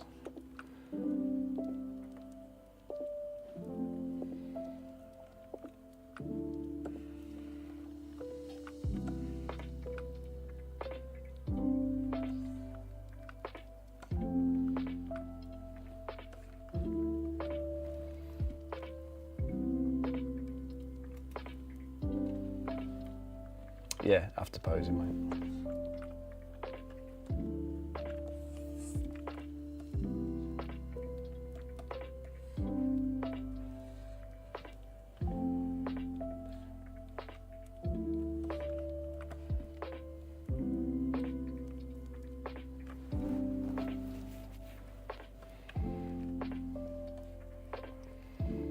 Bring your shoulder back like that.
First thing we do is focus on getting everything positioned correctly, then we'll tweak and modify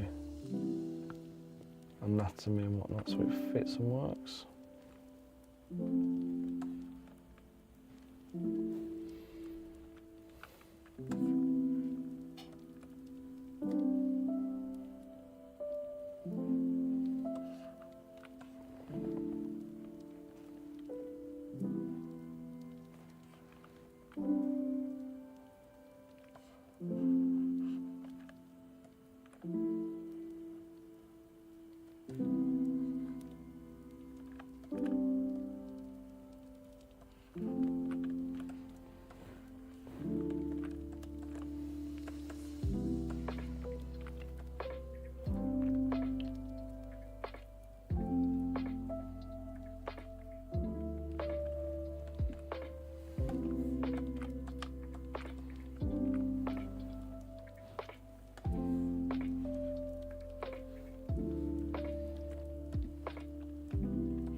That was a rather cack-handed way of getting to where I was trying to get to.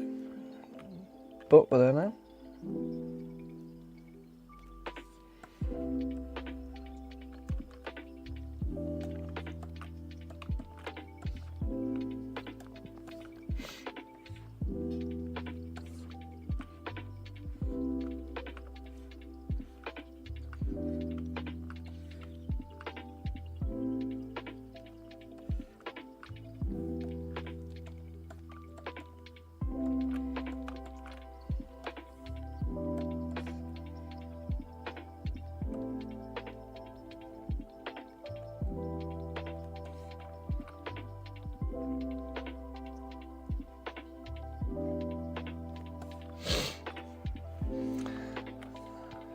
How does that work for you, Chris? Just tightening his pose up a bit?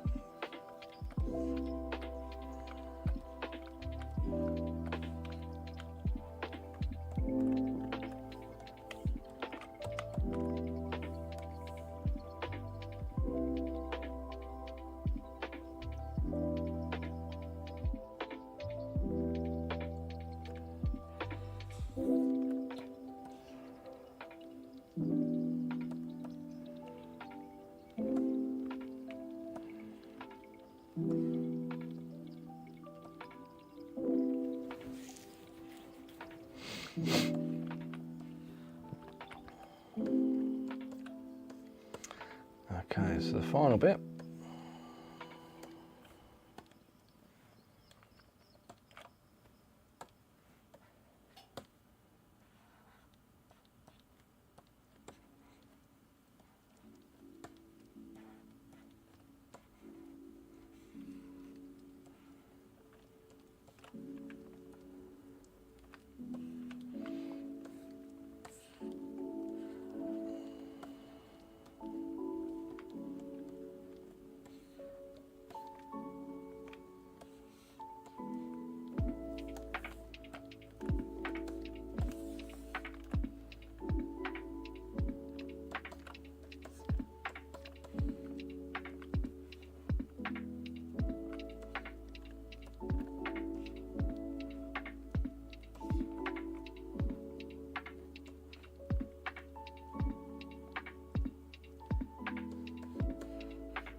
Chris, mouth closed or mouth open?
Hey, you Fro, how you doing?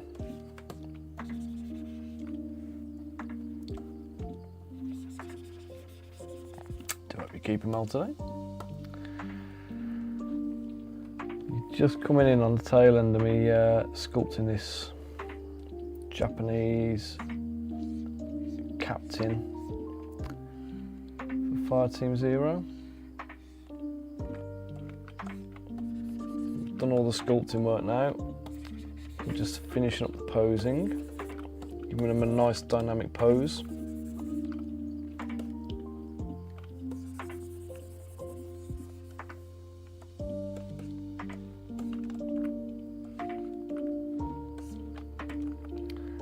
Starting to do a bit of unification on the whole model, trying to bring all the separate parts together now.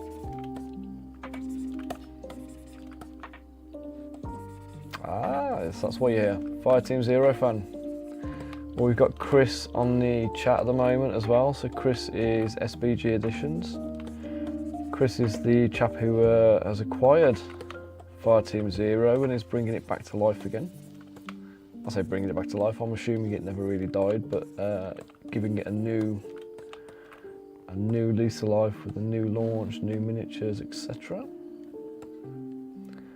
So if you've got any questions for him, mate, here's the man to ask is in the chat.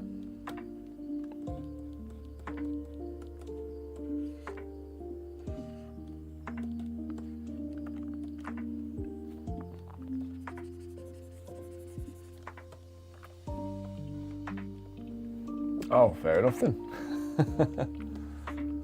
That makes a lot of sense.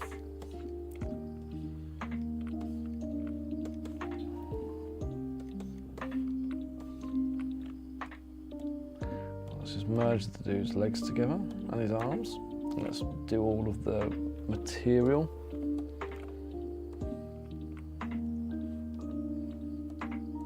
I'll take his hands and his weapons. So auto group them a second.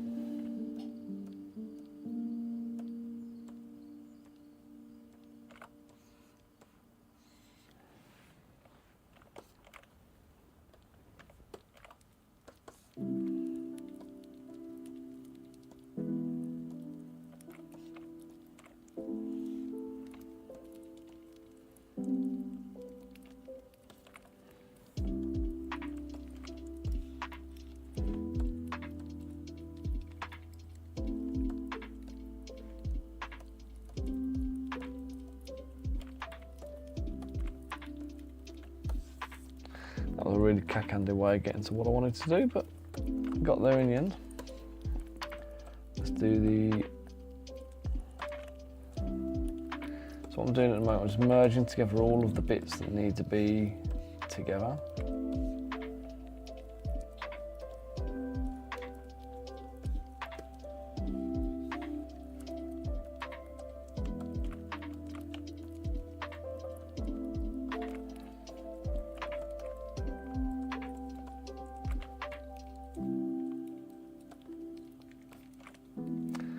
Yeah, he does know.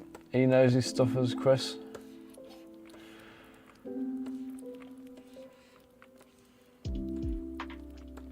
Ah. That wasn't supposed to happen.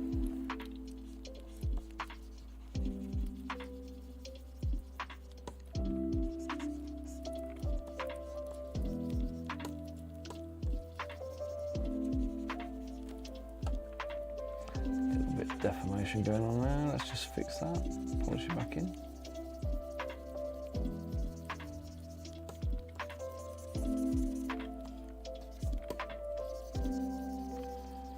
I think I'm just about on course for finishing on time today, Chris.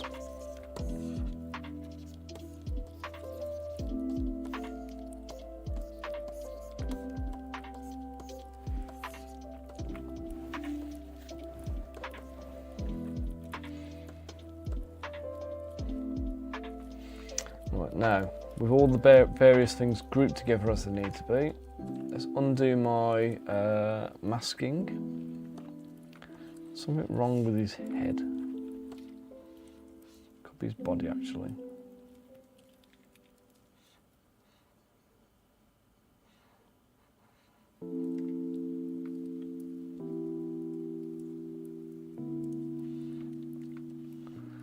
Maybe not, maybe it's just me.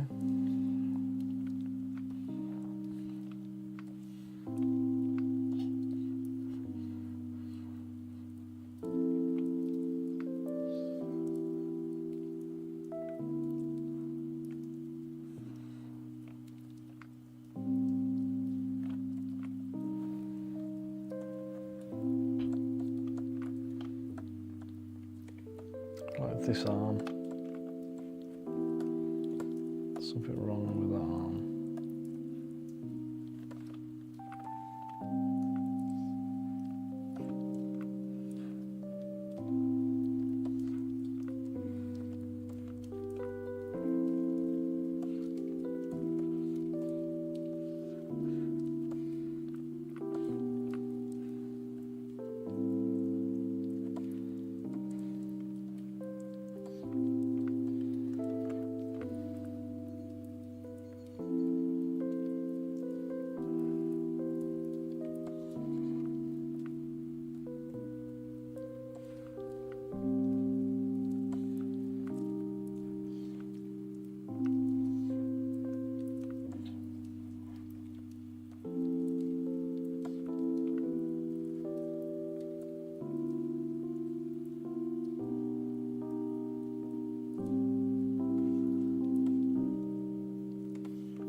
Something's awkward about his pose and I'm trying to pinpoint it at the moment.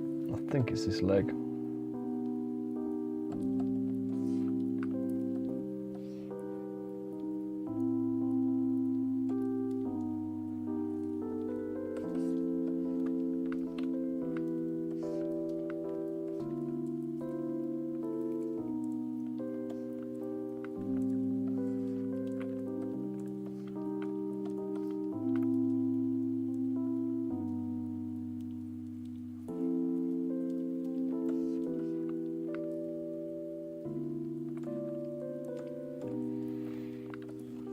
I think that is it.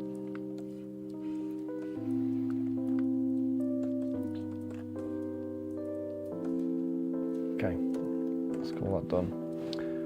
Close holes. I can see a little anomaly here. Oh no, I didn't want auto group.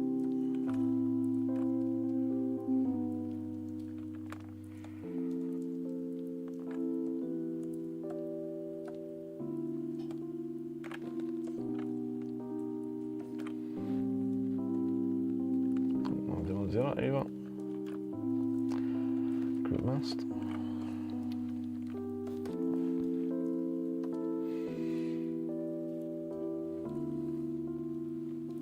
Duplicate him. Just if I screw up a little bit, I can come back and fix him.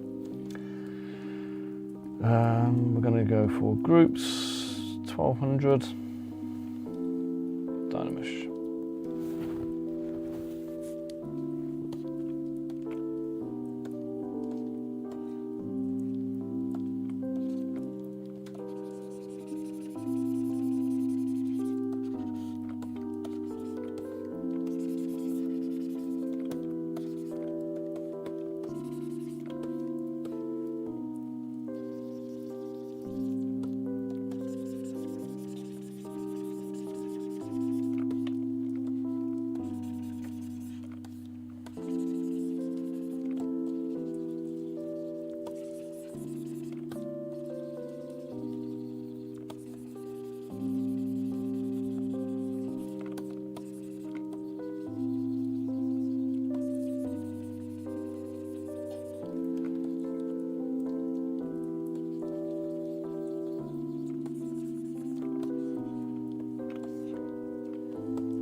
Turn Sculptress off, come down to 14-ish, usually works good.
Bumped it up to 17 for this one, just to get us there a bit quicker.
extend the sleeve a bit over the hand and sword, because when we're dealing with connection points from casting and whatever, a small connection point is a problem.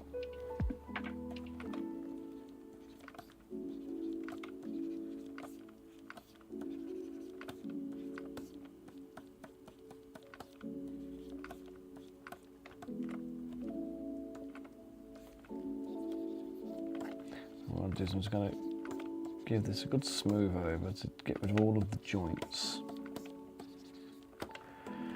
And then I'm going to have small hands, which I'm going to inflate to make them larger.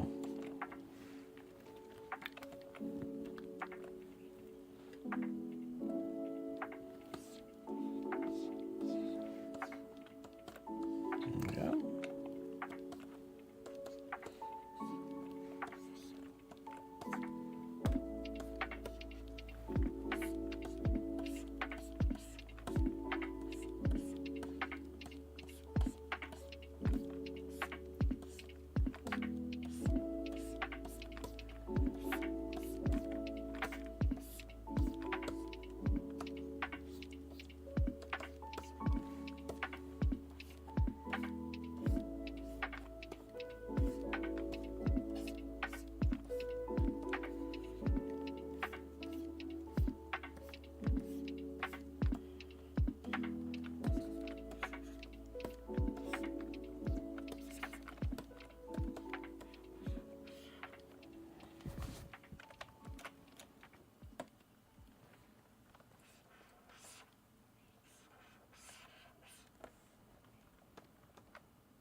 Sort out the shoe here.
Right, there we go. Chris, I think he's done, mate.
let's render these out for you, mate.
Dark, medium.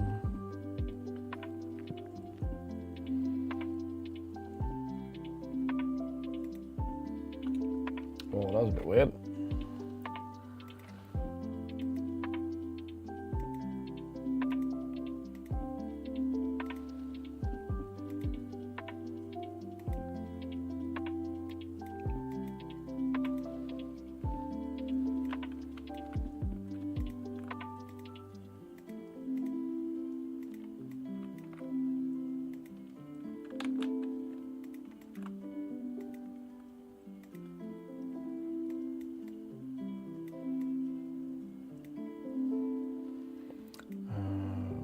Movie. Oh yeah, delete movie. Sounds up again. There we go, much better.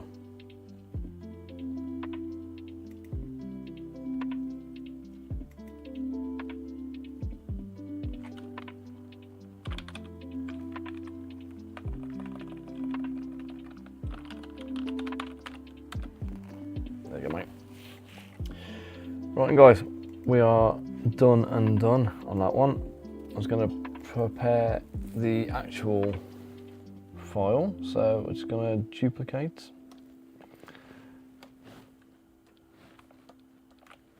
Split the base.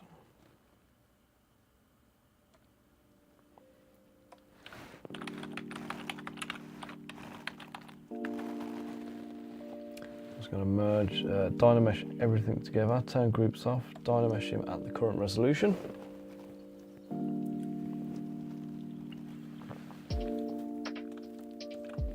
Done. Then we're going to go pre-process current.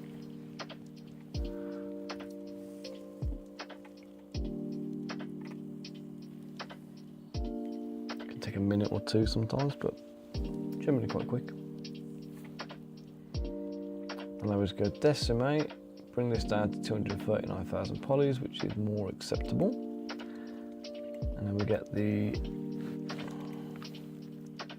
ruler as the active tool, set Y to 100, which already is, and then we go export STL. And now